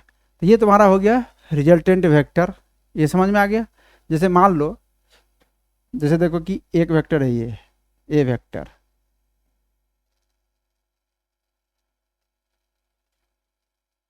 और दूसरा वेक्टर ये हो गया ए वेक्टर, और ये हो गया बी वेक्टर, ठीक है। तो तीसरा वेक्टर तो तुम्हें पता ये वाला होगा। ये कोई खास चीज़ दिख रहा है तुम्हें, एक राइट एंगल ट्राइंगल बनता हुआ दिख रहा है। अगर मैं इस वेक्टर का मैग्नीट्यूड मान लो इसका वेक्टर का मैग्नीट्यूड, मतलब ए वेक्टर का मैग्नीट्यूड मैं ले लेता हूँ 2 मीटर, हो सकता है ये डिस्प्लेसमेंट को दिखा रहा हो, तो 2 मीटर, और बी वेक्टर के मैग्नीट्यूड ले लेता हूँ मैं, ये भी ले लेता हूँ, कितना ले लूँ बताओ, ये ले लेता हूँ 3 मीटर, ठीक है। अब तुम्हें दिख रहा है कि जो रिजल्टेंट वेक्टर है वो तो इसका डायरेक्शन हम बता सकते हैं कि इनिशियल वेक्टर से ये मान लो कि अल्फा डिग्री पे है, मतलब अल्फा एंगल पे है, ठीक है, ये अल्फा एंगल पे है। तो ये तुम्हारा जो रिजल्टेंट वेक्टर है इसका मैग्नीट्यूड तुम बता सकते हो। जब इसकी लंबाई पता है, इसकी लंबाई पता है, तो क्या इसकी लंबाई नहीं बता सकते हो? अगर मुझे आर वेक्टर की सिर्फ मैग्नीट्यूड निकालने के लिए कोई बोले तो मैं डायरेक्ट निकाल सकता हूं। क्या निकाल सकता हूं बोलो, कि इसका मैग्नीट्यूड का स्क्वायर, इसका मैग्नीट्यूड का स्क्वायर, ठीक है, और इसका मैग्नीट्यूड का स्क्वायर, तो हम लिखेंगे अंडर रूट 2 का स्क्वायर प्लस 3 का स्क्वायर। ये कितना हो जाएगा बताओ, ये 4 हो जाएगा, 9 हो जाएगा, अंडर रूट 13, ये under root 13 metre, under root 13 metre resultant इस वेक्टर की लंबाई आ गया, रिजल्टेंट वेक्टर की। समझ में आ रहा है कि नहीं? और एंगल तो अल्फा है, तो यहाँ से हम 10 अल्फा भी निकाल सकते हैं, मतलब अल्फा के वैल्यू भी निकाल सकते हैं। 10 अल्फा बराबर क्या हो जाएगा, बी वेक्टर का मैग्नीट्यूड अपॉन ए वेक्टर का मैग्नीट्यूड, यानी 3/2।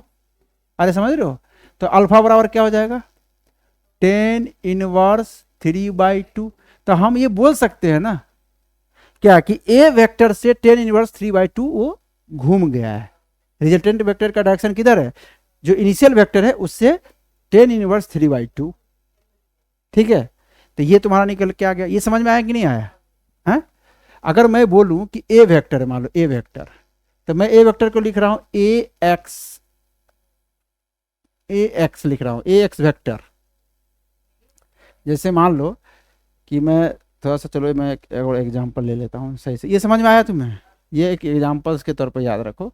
यहाँ पे लेकिन हम नहीं निकाल पाएंगे, क्यों? क्योंकि यहाँ पे तो हमको राइट एंगल ट्रायंगल दिख गया है, और राइट एंगल ट्रायंगल में लंबाई निकालना आता था। पर इस ट्रायंगल में मान लो इसका मैग्नीट्यूड इसका मैग्नीट्यूड दे दे, तो इसका मैग्नीट्यूड निकालने नहीं आता है मुझे। लेकिन उसके साथ साथ अगर कोई बोल दे कि ये वाला भी तुम्हें जो है ना, ये वेक्टर, इस वेक्टर मतलब इस वेक्टर का दिशा दूसरे वेक्टर के कितना घूम गया है, ये इस दिशा से उस दिशा में कितना घूम गया, यही तो था एंगल बिटवीन टू वेक्टर।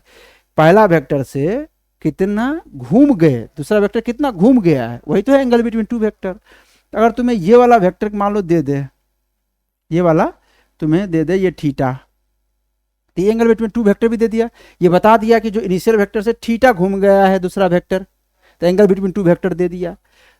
फिर भी हम जो है रिजल्टेंट हम नहीं निकाल पा रहे, क्योंकि हमारे पास इस तरह का मैथमेटिक्स है नहीं। तो इसको हम जुगाड़ लगाएंगे, जुगाड़ करेंगे बाद में, इसको हम जुगाड़ करके ट्राइंगल ऑफ वेक्टर एडिशन से हम लोग सीखेंगे कि हमें तो चलो राइट एंगल ट्राइंगल को जोड़ना आता है, पर इस तरह के वेक्टर को जोड़ना थोड़ी आता है। राइट एंगल ट्राइंगल दिया होगा तो हम तुरंत लंबाई निकाल लेंगे, इसके लिए मुझे जो है ना ज़्यादा दिमाग लगाने की जरूरत भी नहीं पड़ेगा। जैसे मान लो कोई एग्जाम्पल्स दे दिया कि एक वेक्टर इधर जो है ए एक्स वेक्टर, ठीक है, जिसका मैग्नीट्यूड जो है ए एक्स का मैग्नीट्यूड मैं बताता हूं, इसका मैग्नीट्यूड ए एक्स है। कितना है? ए एक्स। दूसरा वेक्टर है ए वाई, ए वाई कितना है? ए वाई वेक्टर। तो ए वाई का मैग्नीट्यूड भी कितना दिया हुआ है? ए वाई दे दिया। अब कोई बोले रिजल्टेंट, तो रिजल्टेंट वेक्टर निकालना आता है मुझे, मैं तो डायग्राम तो बना ही लूंगा रिजल्टेंट वेक्टर का, निकालने आए ना आए कि भाई पहला वेक्टर का इनिशियल पॉइंट और दूसरा वेक्टर का फाइनल पॉइंट को मिला देंगे, तो यही तो है रिजल्टेंट वेक्टर। तो ये तुम्हारा रिजल्टेंट वेक्टर आ गया। अगर कोई रिजल्टेंट वेक्टर को लिखने के लिए बोलेगा तो आर वेक्टर को लिख सकते हैं ए एक्स, ठीक है, वेक्टर प्लस ए वाई वेक्टर। खास बात यह है कि इसमें जो एंगल है, इसमें वो एंगल कितना है? 90 डिग्री। अगर तुम देखो तो इस डायरेक्शन से इस डायरेक्शन 90 डिग्री घूम गया।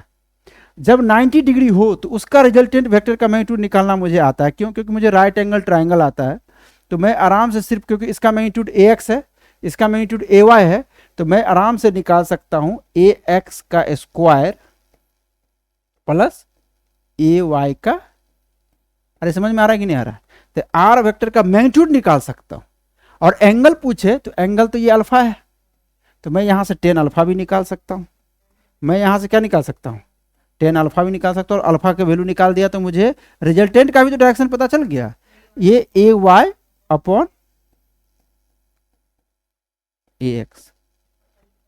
तो अल्फा कितना आ जाएगा बताओ? 10 इनवर्स ए वाई अपॉन ए एक्स। ये तो बेसिक मैथ जो पहले हमको पता था, थोड़ा triangle rule, right angle triangle, तो वो उससे हम लोग जो है इस तरह के वेक्टर को जोड़ना आ गया। पर इस तरह का वेक्टर कोई थीटा एंगल पे हो, वो हमको जोड़ना अभी तक नहीं आया। 90 डिग्री वाला हमको आ गया, 0 डिग्री वाला भी आ गया। क्योंकि अगर वेक्टर, दो वेक्टर, मैं आगे बढ़ता हूं, इसको सब्सट्रैक्शन हो गया तो मैं थोड़ा सा आगे बढ़ता हूं। अगर मान लो दो वेक्टर 0 डिग्री एंगल पे हो, जैसे मान लो कि एक वेक्टर ऐसे हो, दूसरा वेक्टर भी ऐसे हो, ये ए वेक्टर, ये बी वेक्टर, तो जो रिजल्टेंट वेक्टर आएगा वो कितना आ जाएगा? वो तो सीधे यहां से यहां तक, इसका इनिशियल पॉइंट इसका फाइनल पॉइंट मिला देंगे तो ये आ जाएगा पूरा लंबाई, यही पूरा लंबाई आ जाएगा ना। और इसका ये बड़ा, ये एरो दिखा दो तो एरो तो इधर ही रहेगा, लंबाई। मान लो इसका मैग्नीट्यूड, ए वेक्टर का मैग्नीट्यूड ए दिया हुआ हो, ठीक है, और बी वेक्टर का मैग्नीट्यूड बी दिया हुआ हो, तो जो रिजल्टेंट वेक्टर आया है आर वेक्टर, उसका अगर मैग्नीट्यूड लिखूं, आर वेक्टर लिखूंगा तो मैं लिखूंगा ए वेक्टर प्लस बी वेक्टर, और इसका रिजल्टेंट लिखने जाऊंगा तो क्या आ जाएगा? अब सीधे ए प्लस बी। अरे सीधा अगर ये 3 मीटर है 4 मीटर तो जुड़ेगा ना सीधे, अंडर रूट कहां से आ रहा है? अरे तुम्हें ज्यादा दिमाग नहीं लगाना है, पता नहीं कौन सा दिमाग लगाने लग रहे हैं। यानी कि इसमें जो है एंगल बिटवीन वेक्टर्स वो थीटा जो है 0 डिग्री दिया हुआ है। तो 0 डिग्री 90 डिग्री का तो आ गया। कोई बोलेगा कि यार 180 डिग्री वाला भी कर लोगे क्या? कहेंगे कर लेंगे, क्यों नहीं कर लेंगे, 180 डिग्री वाला भी कर लेंगे। 180 डिग्री वाला कैसे कर लेंगे? जैसे मान लो एक वेक्टर इधर दिया हुआ है, बोलो समझ में आ रहा है कि नहीं आ रहा है? और दूसरा वेक्टर जो है ऐसे करके दिया हुआ है, ये थोड़ा सा जो है टेढ़ा हो गया तो मैं इसको सही कर देता हूँ। दूसरा वेक्टर वाइट से, ये दूसरा वेक्टर है। ये जो तुम्हारा है ये है मान लो ए वेक्टर, जिसका मैग्नीट्यूड इस बार जो है मैं 2 मीटर ले लेता हूँ मैग्नीट्यूड, और ये बी वेक्टर है जिसका मैग्नीट्यूड मैं 1 मीटर ले लेता हूँ। ठीक है, मैग्नीट्यूड समझ में आ रहा है ना? कि देखो ये वेक्टर में मैग्नीट्यूड लगाना पड़ेगा, वैसे मैं इसको अलग लिख लेता हूँ ताकि तुम्हें कन्फ्यूजन ना हो कल को।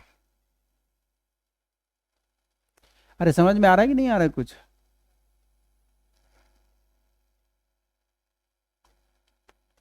अभी हम लोग एकदम बेसिक से चल रहे हैं, एकदम उड़ेंगे हवा में, पहले पहले बता देते हैं।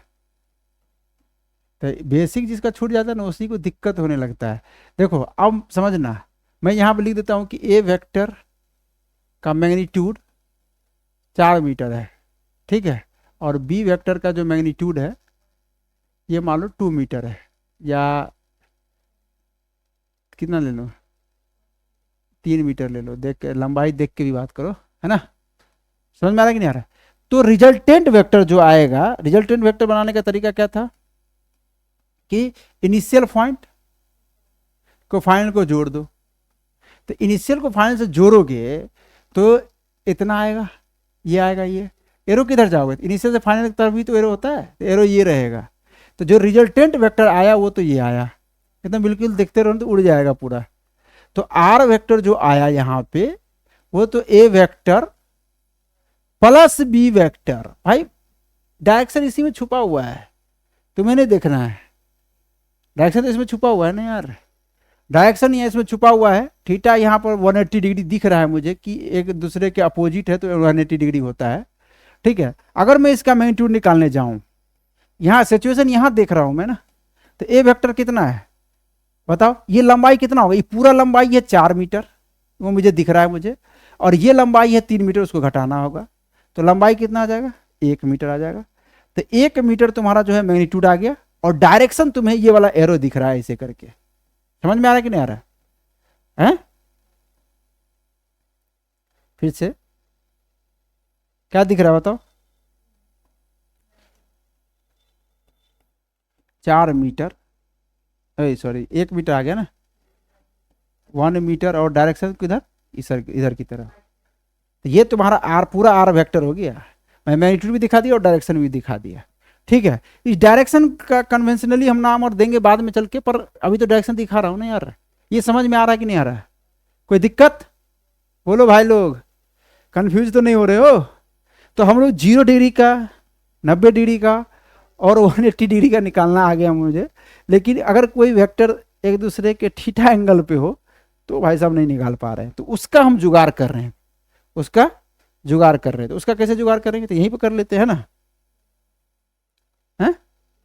कर ले नहीं कर ले, थक तो नहीं गए हो? अगर थक गए हो तो बोल दो भाई, यहीं पे छोड़ देते हैं, अपना क्या है, कल शुरू कर लेंगे। और भाई 180 दिन में खत्म करना है, 180 मार्क्स भी चाहिए, कोई दिक्कत नहीं। अगर शुरू में थोड़ा सा स्लो भी चल रहे तो कोई दिक्कत नहीं है वैसे। जैसे मान लो ये एक वेक्टर ए वेक्टर, और दूसरा वेक्टर आपको ऐसे दिया हुआ है बी वेक्टर, और ये बोला गया कि इस डायरेक्शन से इस डायरेक्शन जो है कितना घूम गया, थीटा घूम गया है। कितना घूम गया, थीटा, थोड़ा सा थीटा जो है कितना घूम गया, थीटा घूम गया। अब ये तो पता है कि मैं इसको अगर मतलब पता है ना कैसे करते हैं। पहला वेक्टर के, देखो यहाँ पे ये पहला वेक्टर था, दूसरा वेक्टर जो पहला वेक्टर जहाँ खत्म होता है जिसके हेड पे, दूसरा का टेल देते हैं, इसको हेड टेल मेथड भी बोल देते हैं, पर कोई मतलब नहीं है हेड टेल मेथड नाम देने का 50 को, यहाँ से ज़्यादा। ये तुम्हारा क्या है, ए वेक्टर, और ये क्या है, वी वेक्टर है। समझ में आ रहा है कि नहीं आ रहा है? और तुम्हें क्या पता है, रिजल्टेंट वेक्टर जो है फर्स्ट वेक्टर का टेल और लास्ट वेक्टर का हेड को मिला देते हैं तो रिजल्टेंट वेक्टर आ जाता है। तो ये रिजल्टेंट वेक्टर आ गया। आगे कि नहीं आ गया, बोलो? तो भाई साहब रिजल्टेंट वेक्टर जो आया वो कितना आ गया? वो तो आ गया ए वेक्टर प्लस बी वेक्टर। लेकिन सवाल यहाँ पे क्या उठता है कि भाई साहब मैग्नीट्यूड बताओ आर वेक्टर का, ठीक है, मैग्नीट्यूड बताओ। और ये दोनों वेक्टर के बीच का जो एंगल है, ये जो एंगल है वो कितना दिया हुआ है? थीटा दिया हुआ है। अब जो है इसको कैसे निकालें, ये निकालना थोड़ा सा क्या है, टफ लग रहा है मुझे, है ना। इसको निकालने से पहले कुछ चीज़ें हम लोग यहाँ पर सीख लेते हैं।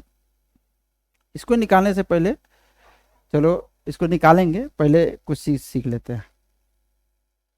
जैसे मान लो ये वेक्टर है जिसको हम लोग कंपोनेंट ऑफ वेक्टर भी बोलते हैं, पहले देख लो थोड़ा सा। वैसे निकाल दे क्या उसको? हैं, चलो निकाल देते हैं। देखो निकालना बहुत आसान है, इसको उधर ले जाए या इधर ही कर ले। देखो हमें तो राइट एंगल ट्रायंगल का जो है ना सॉल्व करना आता है। देखो सिचुएशन क्या दिया हुआ, तो मैं बना देता हूँ फिर से कि ये ए वेक्टर है, ये बी वेक्टर है। एक बार कॉन्सेप्ट समझ लेंगे। और ये दो, ये कितना घूम गया है? ये थीटा घूम गया। और ये तुम्हारा रिजल्टेंट वेक्टर है। ये क्या है तुम्हारा? रिजल्टेंट वेक्टर है, आर वेक्टर। ठीक। अब ये है कि मुझे जो है ना, अगर ये लंबाई निकालना है, ये मुझे राइट एंगल ट्रायंगल वाला ही आता है कुछ भी, मतलब मुझे जो है ना कॉन्सेप्ट जो है ना सिर्फ इसका आता है कि अगर एक्स है, ये वाई है, तो ये under root x square plus y square Pythagoras theorem हम लोग लगा लेते हैं। तो क्यों ना इसको भी राइट एंगल ट्रायंगल बनाया जाए। देखो हम यहाँ एक चीज़ बता देते हैं कि जो ए वेक्टर है ना, कुछ ना बोला, ए वेक्टर का मैग्नीट्यूड हम ए लेके चल रहे हैं, ठीक है, जनरल बातें कर रहे हैं। अब बी वेक्टर का मैग्नीट्यूड बी लेके चल रहे हैं, ठीक है। तो ए वेक्टर का मैग्नीट्यूड ए है, तो यहाँ पर मैं ए लिख दूँ, इसका मैग्नीट्यूड ए लिख दूँ, चलो ठीक है। ए और बी समझ में आ रहा है ना। मैं क्या कर रहा हूँ कि एक यहाँ पर परपेंडिकुलर डाल रहा हूँ, क्योंकि मैं राइट एंगल ट्रायंगल बनाने की कोशिश कर रहा हूँ कि मैं इसको ना एक परपेंडिकुलर ड्रॉ कर दिया यहाँ से, दिख रहा है ये? तो ये दिख रहा है, तो तुम्हें ये देखो, ये वाला ट्रायंगल को देखो ध्यान से। इस ट्रायंगल को जब तुम देखोगे, क्योंकि मुझे राइट एंगल ट्रायंगल को जोड़ना आता है, तो मैं सबको राइट एंगल ट्रायंगल ही क्यों ना बना दूं। अगर ये लंबाई बी है, ये लंबाई अगर बी है और ये लंबाई ए है, तो अगर ये लंबाई पता चल जाए तो ये पूरा लंबाई पता चल जाएगा, और ये लंबाई पता चल जाए तो ये वाला लंबाई पता चल गया, ये पूरा लंबाई पता चल गया, तो ये लंबाई तुमको पता करना है। यानी कि तुम इस ट्रायंगल को देखो ध्यान से, हम यहाँ ट्रायंगल का नाम वाम नहीं दे रहे हैं। मुझे ये तो पता है, अब प्लस मुझे जो है इसकी लंबाई पता कर। अभी हम लोग मैग्नीट्यूड खेल रहे हैं, डायरेक्शन तो मुझे दिख रहा है कि ये एक डायरेक्शन आएगा अल्फा, वो हम अल्फा निकाल लेंगे। पहले हम मैग्नीट्यूड खेल रहे, तो ये लंबाई कितना है?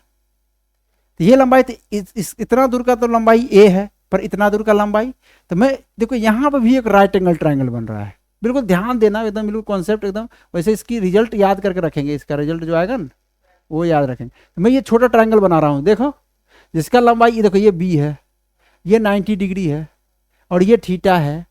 मैं इसको x मान लूँ, इसको y मान लूँ, तो x y निकाल सकते हो। कैसे निकालोगे? देखो तुम्हें अगर ये x निकालना है और इसका रिलेशन तुम्हें पता है, ये थीटा है तो परपेंडिकुलर, ये बेस है, ये हाइपोटेनस है, तो मैं यहाँ पर साइन थीटा लगा दूँ। अगर साइन थीटा लिखूंगा तो क्या होता है, y अपॉन बी। तो तुम्हें y निकालना है, तो y कितना हो जाएगा? अरे समझ रहे हो नहीं समझ रहे हो?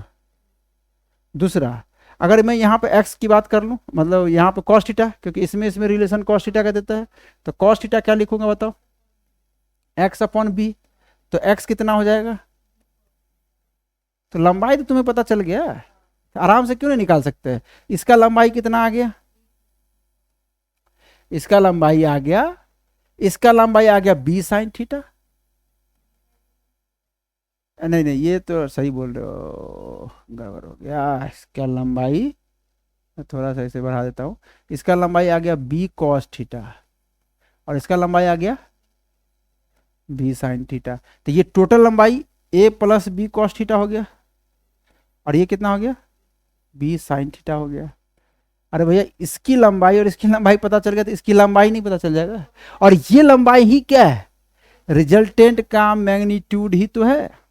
तो रिजल्टेंट का अगर मैग्नीट्यूड निकालने जाऊंगा तो पाइथागोरस ही तो लगाऊंगा यहाँ पे कि भाई बेस और लंब, बेस और परपेंडिकुलर, तो क्या होगा? बी साइन थीटा का होल स्क्वायर हो जाएगा प्लस ए प्लस कॉस थीटा का। देखो हम जनरलाइज कर रहे हैं, जो रिजल्ट देगा ना वो रिजल्ट हम लोग लगा सकते हैं, क्योंकि ए के जगह पर कुछ और रहेगा मैग्नीट्यूड, बी के जगह पर कुछ और रहेगा, और थीटा के जगह पर 30 60 40 50 जो भी देना होगा वो देगा, तो ये जनरलाइज रिजल्ट आएगा। तो इसको रिजल्ट को हम लोग निकाल लें। तो इस रिजल्ट को निकालने के लिए इसको मिटा देता हूँ, ठीक है, और इसको यहाँ पे मैं लिख देता हूँ, है ना। ये क्या था? ये था कॉस थीटा ना। कॉस थीटा क्या था? X upon b. तो एक्स बराबर क्या है? B cos theta. ठीक है, तो इसको समझ में आ गया, ये वाला चीज़ समझ में। अब मैं क्या कर रहा हूँ, हैं? अब ये वाला को सॉल्व कर लेते हैं, इसको सॉल्व कर लेते हैं। इसको सॉल्व करेंगे तो ये आर का मैग्नीट्यूड को सॉल्व करना है मुझे, तो सॉल्व कर लो। ये तो बी ये आ जाएगा b square sine square theta आ जाएगा, अब प्लस ये क्या आ जाएगा? ये देखो ए प्लस बी का होल स्क्वायर है, इसको लिखेंगे a square plus b square cos square theta, बोलो, प्लस 2। ए की जगह पर ए है और बी की जगह पर क्या है? बी कॉस थीटा, मतलब ए प्लस बी का होल स्क्वायर लगा रहा हूँ, मतलब एक्स प्लस वाई का होल स्क्वायर लगा रही है। एक्स की जगह पर, ये वाई की जगह पर, a square plus b square cos square theta plus 2 a b cos theta, यही लगेगा ना।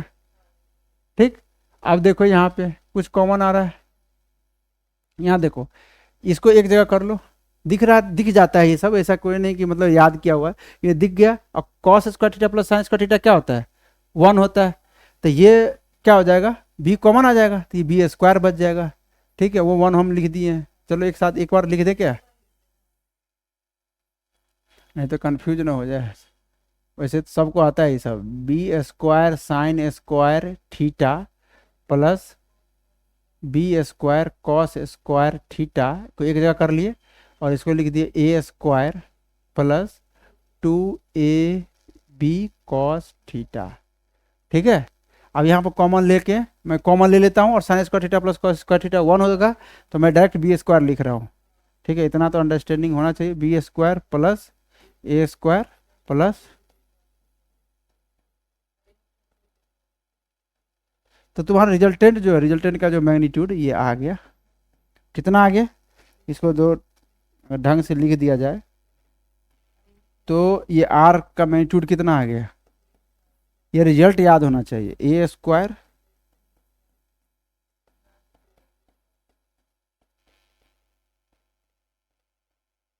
समझ में आया कि नहीं? और दूसरा चीज है कि अल्फा कैसे निकलेगा? तो भाई ये राइट एंगल ट्राइंगल में ना, अगर ये अल्फा निकालना है तो राइट एंगल ट्राइंगल तो तुम्हें दिख ही रहा है, तो 10 अल्फा निकाल दो, बी साइन थीटा ए प्लस बी कॉस थीटा। तो यहाँ से 10 अल्फा ये डायरेक्शन में निकल जाएगा, तुम्हें 10 अल्फा क्या निकल के आ जाएगा बताओ? बी ऊपर आ जाएगा बी साइन थीटा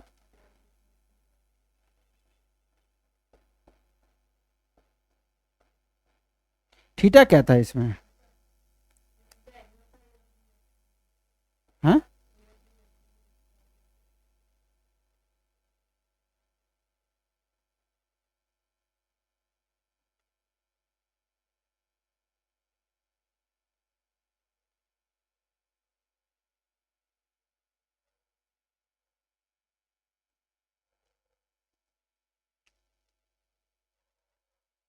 ये वाला रिजल्ट याद रख लेंगे, है ना। ठीक, और ये वाला भी रिजल्ट याद रख लेंगे। थीटा क्या है? एंगल बिटवीन टू वेक्टर, ए वेक्टर और बी वेक्टर के बीच का एंगल है। देखो हमें अब जोड़ने के लिए, दो वेक्टर को जोड़ने के लिए दोनों वेक्टर का मैग्नीट्यूड की आवश्यकता है, और दोनों वेक्टर के बीच का अगर एंगल दे दिया जाए तो हम लोग आराम से जोड़ लेंगे, कोई दिक्कत नहीं होगा, चाहे किसी भी तरह का जोड़ हो। ठीक है, चाहे ए वेक्टर और बी वेक्टर, ए वेक्टर प्लस बी वेक्टर हो, या ए वेक्टर को माइनस बी वेक्टर में जोड़ना हो। ठीक है, एंगल बिटवीन टू वेक्टर अगर आ गया तो थीटा के जगह पर हम एंगल बिटवीन टू वेक्टर ही लिखेंगे। तो ये एडिशन वेक्टर हो गया, और जैसे कि मान लो सब्सट्रैक्शन लिखना है मुझे, सब्सट्रैक्शन वेक्टर यहाँ पर आ गया, तो मैं यहाँ पर थोड़ा सा रिजल्ट बता देता हूँ, है ना, कि रिजल्ट जो है एडिशन वेक्टर का रिजल्ट क्या आ गया।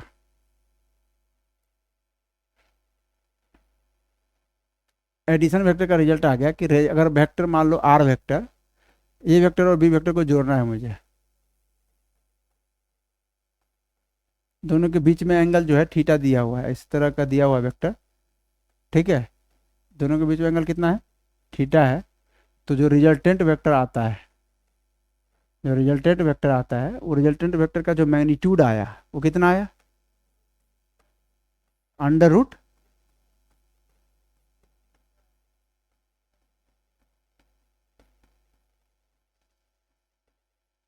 ठीक है। और जो टेन अल्फा आया, इमेजिनेशन कर लो, टेन अल्फा आएगा बी साइन थीटा ए प्लस, तो यहाँ पर ध्यान देना कि जो अल्फा है वो ये जो है ना ए, इससे एंगल है, पहला वाला वेक्टर से एंगल है अल्फा यहाँ पे, ठीक है, रिजल्ट याद रख लोगे। अब यहाँ पर कोई भी तुम एंगल, जैसे तुम अभी, जैसे मान लो कि तुम दो वेक्टर ले लिए इस तरह का, ये ए वेक्टर हो गया, अभी तुम निकाले थे ना, तो इस रिजल्ट से तुम निकाल सकते, दोनों वेक्टर के बीच में एंगल 90 डिग्री है। तो अगर ये तुम्हें रिजल्टेंट वेक्टर निकालना है इसका, आर वेक्टर का, तो तुम निकाल सकते हो। तो आर वेक्टर का जो मैग्नीट्यूड निकालोगे उसमें क्या लगाओगे, ये फॉर्मूला लगाओगे, और cos 90 क्या होता है, जीरो, तो ये वाला टर्म खत्म हो जाएगा, ये डायरेक्ट आ जाएगा a square plus b square. अरे कर सकते नहीं कर सकते, तो फार्मूला हमेशा वैलिड है। मैथमेटिक्स को एक बार फार्मूला निकाल लेते हैं तो फिर मैथमेटिक्स में सोचना नहीं पड़ता, पर लगाते चलो, कोई दिक्कत नहीं है, तुम्हें कभी धोखा नहीं देगा। जैसे मान लो कि दो वेक्टर है, ठीक है, एक वेक्टर है मान लो ऐसे ऐसे वेक्टर दिया हुआ, ठीक है, और दूसरा वेक्टर इस तरह का दिया हुआ है। अब ये जो है लाइन टेढ़ी हो गया, तो चलो इसको सीधा कर लेते हैं, टेक्नोलॉजी का जो है सो उपयोग कर लेते हैं, क्या दिक्कत है अपने को, है ना, है कोई दिक्कत। चलो एक वेक्टर ये है, ठीक है ना, और एक वेक्टर ये है। अब मैं देखो, अब लाइन थोड़ा सा जो है ना टेढ़ा हो जाए कोई दिक्कत नहीं, थोड़ा लंबाई भी छोटा दिख रहा है ना, छोटा दिख रहा है, तो क्या कर सकते हैं, नहीं रहने दो, छोटा दिख रहा है कोई दिक्कत नहीं, मैं बोल रहा हूँ कि मैं छोटा दिख रहा है ना, कोई दिक्कत नहीं है दिखने से, मैं बोल रहा हूँ ये 120 डिग्री एंगल है, और ये ए वेक्टर है और ये वी वेक्टर है, ठीक है। मैं बोल रहा हूँ कि ए वेक्टर का जो मैग्नीट्यूड है वो बी वेक्टर के मैग्नीट्यूड के बराबर है, और वो कितना है, वो मान लो एक्स है। तो जो रिजल्टेंट वेक्टर आएगा, तो ये पता है कि पहला वाला वेक्टर का और दूसरा वाला वेक्टर को क्या करते हैं, जोड़ देते हैं। अरे यार बताओ, जोड़ते नहीं जोड़ते, तो यहाँ शुरू करेंगे और यहाँ पर ले आएंगे, तो ये तुम्हारा क्या आ जाएगा, रिजल्टेंट वेक्टर आ जाएगा, है। तो जो तुम्हारा जो रिजल्टेंट वेक्टर है आर वेक्टर, तो यही होगा, इसका डायरेक्शन इधर होगा, ठीक है, ठीक है, डायरेक्शन इधर होगा, ठीक है, समझ में आया कि नहीं। तो यहाँ पर क्या करोगे, आर वेक्टर का जो मैग्नीट्यूड लिखोगे, फॉर्मूला लगाओगे, दो वेक्टर के बीच में एंगल पता है कि देखो पहला वाला वेक्टर दूसरे वाला वेक्टर में कितना घूम गया, इस दिशा से इस दिशा में कितना घूम गया, वही तो एंगल बिटवीन टू वेक्टर है, कितना घूम गया 120 डिग्री। तो मैं लगा दूंगा यहाँ पे, मैग्नीट्यूड तो एक्स है तो एक्स स्क्वायर,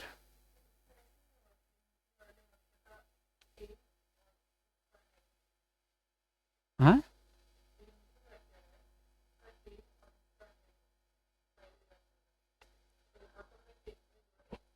नहीं, यहाँ पे देखो यहाँ से तुम्हें कंफ्यूज हो गया, चलो ठीक है, क्योंकि वो तब होता ना जब इसको इसके हेड के ऊपर रखते हैं। तो एक काम करो तुम, चलो अच्छा वो जानती हो ना, तो ये वाला हटा देते हैं, है ना, जो नहीं जानते उसको क्या कर रहे, पर ये भी कोई गलत नहीं है, ये आगे चल के मैं बताऊंगा, तो इसको हटा देते हैं। तो तुम्हें जो है ना इसको तुम्हें अरेंज करना होगा, तुम्हें क्या करना होगा, अरेंज करना होगा। जब तुम वो वाला मेथड जानते हो तो इसको अरेंज क्या करना होगा, कि तुम्हें क्या होगा कि ये वाला वेक्टर को लेना होगा, जैसे ये वाला वेक्टर है, ठीक है, ये जो है 120 डिग्री घुमा हुआ है वेक्टर, तो तुम्हें जो है इसको 120 डिग्री घुमाना होगा। तो देखो तुम्हें अंदाजा से यहाँ आ जाएगा 120 डिग्री, आ जाएगा ना। अब तुम क्या कर सकते हो, अब ये बराबर है क्या, तो बराबर, थोड़ा सा और ऊपर बढ़ाना, छोटा अब नहीं बढ़ेगा, तो क्या कर सकते हो कि जो तुम्हारा ये वाला वेक्टर आएगा, ये तुम्हारा क्या हो जाएगा, रिजल्टेंट वेक्टर हो जाएगा, ठीक है। तो यहाँ पे जो अगर एंगल 120 डिग्री है, ये 120 डिग्री एंगल है, ये एंगल बिटवीन टू वेक्टर हो गया। तो पहला का टेल लेते थे और लास्ट वाला का हेड लेते थे और मिला तो वही रिजल्टेंट वेक्टर। तो रिजल्टेंट वेक्टर अभी भी यही है, ठीक है। थोड़ा सा जो रिजल्टेंट वेक्टर अभी यही है, यही आ जाएगा, ठीक है। तो ये आ जाएगा एक्स स्क्वायर, ये भी एक्स स्क्वायर हो जाएगा, a square plus b square plus two x square ही हो जाएगा कॉस 120। कॉस 120 की वैल्यू पता है तुम्हें? हैं? नहीं पता है? कितना हो जाएगा बताओ? ये हो जाएगा 2x स्क्वायर, ये क्या हो जाएगा? ये भी 2x स्क्वायर, ये हो जाएगा 1 अपॉन कॉस 90 प्लस 30 कर लो ना,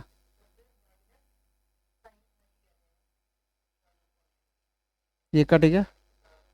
तो ये कितना आ जाएगा जुड़ के? हैं? माइनस एक्स स्क्वायर, तो ये अंडर रूट एक्स स्क्वायर आ जाएगा। तो बचा कितना? एक्स। अरे यानी कि जितना इसका मैग्नीट्यूड कितना है? एक्स।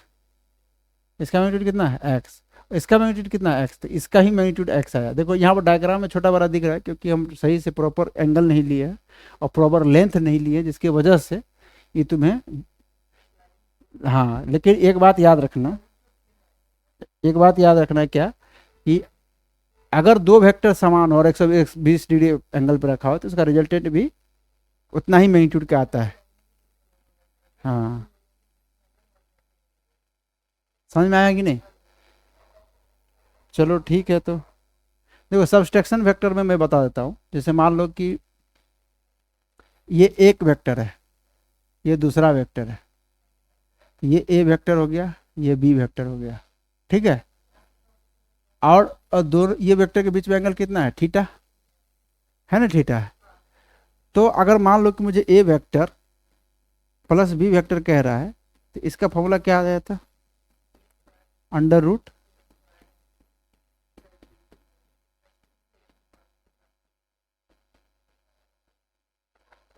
ठीक है। अब मैं बोल रहा हूँ कि ए वेक्टर में जोड़ना है, लेकिन आप माइनस बी वेक्टर को जोड़ना है। तो एक चीज़ याद रखना, इसका मैग्नीट्यूड निकालना है मुझे। तो एक चीज़ याद रखना कि अगर मान लो ये ए वेक्टर है, ये ए वेक्टर है और इसमें माइनस लगा देते थे तो हमें पता है कि वेक्टर पलट जाता था। तो मैं इसी वेक्टर को पलट दिया हूँ माइनस ए लगा के। तो अगर कोई वेक्टर में माइनस लगाओगे तो जिधर जा रहा था उसके जस्ट 180 डिग्री पे पलट जाएगा, वो एकदम फ्लिप हो जाएगा पूरा। समझ में आ रहा है कि नहीं आ रहा है? तो अगर मैं इस वेक्टर को अगर ए वेक्टर प्लस बी वेक्टर कर रहा हूँ, पर ए वेक्टर में क्या जोड़ रहा हूँ? माइनस बी वेक्टर को जोड़ रहा हूँ, बी वेक्टर को नहीं जोड़ रहा हूँ, माइनस बी वेक्टर को जोड़ रहा हूँ। फार्मूला हमारे लिए यही जिंदाबाद है, पर मुझे एंगल अब चेंज हो जाएगा ना यार। अब मैं इसका फिगर बना के दिखाता हूँ। ये तुम्हारा ए वेक्टर तो ए वेक्टर ही है। अब ए वेक्टर में जोड़ रहे हो तो जोड़ना मतलब हेड पे ही जोड़ते हैं, पहला वाला वेक्टर के हेड पे ही दूसरा वाला वेक्टर को टेल रखते हैं। लेकिन दूसरा वाला वेक्टर आप माइनस बी वेक्टर, तो इधर था तो आप पलट के इधर आ जाएगा, ऐसे आ जाएगा। अब ये माइनस बी वेक्टर है, और जोड़ अभी भी रहे हैं। जोड़ने का रूल क्या था कि पहला वाला वेक्टर का टेल और दूसरा वाला वेक्टर का हेड को मिला देते हैं तो वही क्या आ जाता है? रिजल्टेंट। बिल्कुल ध्यान से देखना यार, कंफ्यूजन हो जाता है लोगों को। फॉर्मूला आ जाएगा तो यहाँ भी देख लेंगे, पर कोई दिक्कत नहीं। ये तुम्हारा रिजल्टेंट वेक्टर आया, और ये रिजल्टेंट वेक्टर ये वाला है, ये रिजल्टेंट वेक्टर आर डैश लिख देता हूँ, ठीक है। वो ये आर, ये इसको आर लिख देता हूँ, ये आर वेक्टर है, ठीक है। और ये आर डैश वेक्टर आया, ठीक है, क्योंकि ए वेक्टर में माइनस बी वेक्टर को जोड़ रहे हैं। अब समस्या है कि ये वाला वेक्टर इस डायरेक्शन से इस डायरेक्शन में कितना घूम गया, यही तो एंगल बिटवीन टू वेक्टर। आई वेक्टर पहले कहाँ था? पहले कहाँ था? नहीं, पहले का इसका लाइन क्या था? पहले जो है ये ऐसे था, एकदम सीधा था, है ना भाई। तो ये इधर पलट गया, तो यानी कि ये वाला पहले इधर था, यानी कि ये थीटा एंगल पे था। ये थीटा एंगल पे था। आइए अब देखो, मुझे ये वाला वेक्टर पहले ये वेक्टर था और दूसरा वाला वेक्टर ये है, यानी कि इस दिशा से इस दिशा में कितना घुमा, वही एंगल बिटवीन टू वेक्टर होता है। तो ये घुमा पूरा 180 डिग्री होता है, ऐसे करके 180 माइनस थीटा घुमा। कितना घुमा? 180 माइनस थीटा। है। तो डायरेक्शन जो है ये देखो ये क्या है, अब डायरेक्ट देखो अब ये इस डायरेक्शन से इस डायरेक्शन में घुमा कितना 180 डिग्री माइनस थीटा, वही एंगल बिटवीन ये दोनों वेक्टर का एंगल बिटवीन टू वेक्टर क्या है 180 माइनस थीटा है। कुछ समझ में नहीं आ रहा। तो अगर मैं आर डैश निकाल रहा हूँ, समझना आर डैश का मैग्नीट्यूड निकाल रहा हूँ, तो फॉर्मूला वही लगाएंगे जो मेरे पास है, क्योंकि जो अभी भी तो जोड़ ही रहे हैं, और जोड़ने का ही तो फॉर्मूला मुझे पता है, a square plus b square plus 2ab cos theta, theta is the angle between two vector. तो इस दोनों वेक्टर के बीच का एंगल तो मुझे पता चल गया। तो मैं लिखूंगा इसका मैग्नीट्यूड ए है, अभी भी मैग्नीट्यूड चेंज नहीं हुआ, इसका मैग्नीट्यूड अभी भी बी है, तो मैं लिखूंगा a square plus b square plus 2ab cos, और थीटा जो है अब 180 माइनस थीटा है। अरे समझ रहे हो कि नहीं, हो गया समझ। अब इसको सिंप्लीफाई कर सकते हैं, इसको सिंप्लीफाई करेंगे तो ये आ जाएगा a square plus b square plus, अब यहाँ पर वो कॉस 180 माइनस थीटा क्या होता है, माइनस कॉस थीटा है, माइनस, तो यहाँ पर जो है माइनस थीटा हो जाएगा, तो माइनस कॉस थीटा हो जाएगा ना, तो ये हो जाएगा क्या हो जाएगा तो 2ab cos थीटा। अरे समझ में आ रहा है कि नहीं आ रहा है, तो ये आर डैश का वैल्यू आ जाएगा। तो ये थीटा देखो, ये थीटा तो जो सवाल थीटा तो था एंगल बिटवीन ए वेक्टर और बी वेक्टर, तो ये फॉर्मूला फिर चेंज हो गया, बस ये माइनस आ गया। लेकिन अगर मान लो कि कहीं भी वेक्टर दे दे, ये दो वेक्टर दे दिया, सीधे दो वेक्टर दे दिया और दोनों के बीच में एंगल दे दिया और बोल दिया कि ए वेक्टर में से बी वेक्टर को घटाना है, तो वो दोनों वेक्टर के बीच का एंगल थीटा था, तो वही थीटा यहाँ पर रख देंगे, फार्मूला में थीटा आ गया।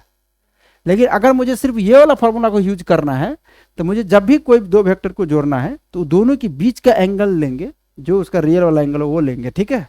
और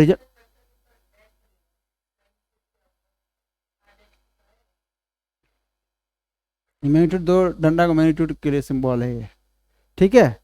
तो आज हम लोग इतना ही रहने देते हैं, ठीक है, कल यहाँ से आगे पढ़ेंगे। तो आज पहले तो इतना पढ़ना, नहीं तो मालूम पड़ेगा कि थोड़ा पहला ही दिन ज़्यादा नहीं करते हैं, पहला दिन थोड़ा सा कम रखते हैं, ठीक है। लेकिन कल हम वेक्टर ख़त्म कर देंगे, कल वेक्टर ख़त्म कर, कल क्वेश्चंस भी काफ़ी लाएंगे और मल्टीप्लिकेशन बच जाएगा। तो अभी तो हम लोग ऐड कर रहे हैं और सब्सट्रैक्ट भी कर लिए, इससे रिलेटेड कोई सवाल उवाल हो तो बना लेना। बाकी हम इस पर 60 या 70 क्वेश्चन का PDF लेके आ रहे हैं, PPT DPP लेके आ रहे हैं, वो DPP को हम लोग डिस्कशन करेंगे। उससे पहले आपको हम ऐप पे डाला हुआ रहेगा, तो वहाँ से आप क्या कीजिएगा, सॉल्व करना है, ठीक है। ये ऐप पे भी होगा, टेलीग्राम चैनल पे भी होगा और यूट्यूब पे इसका वीडियो भी होगा, ठीक है।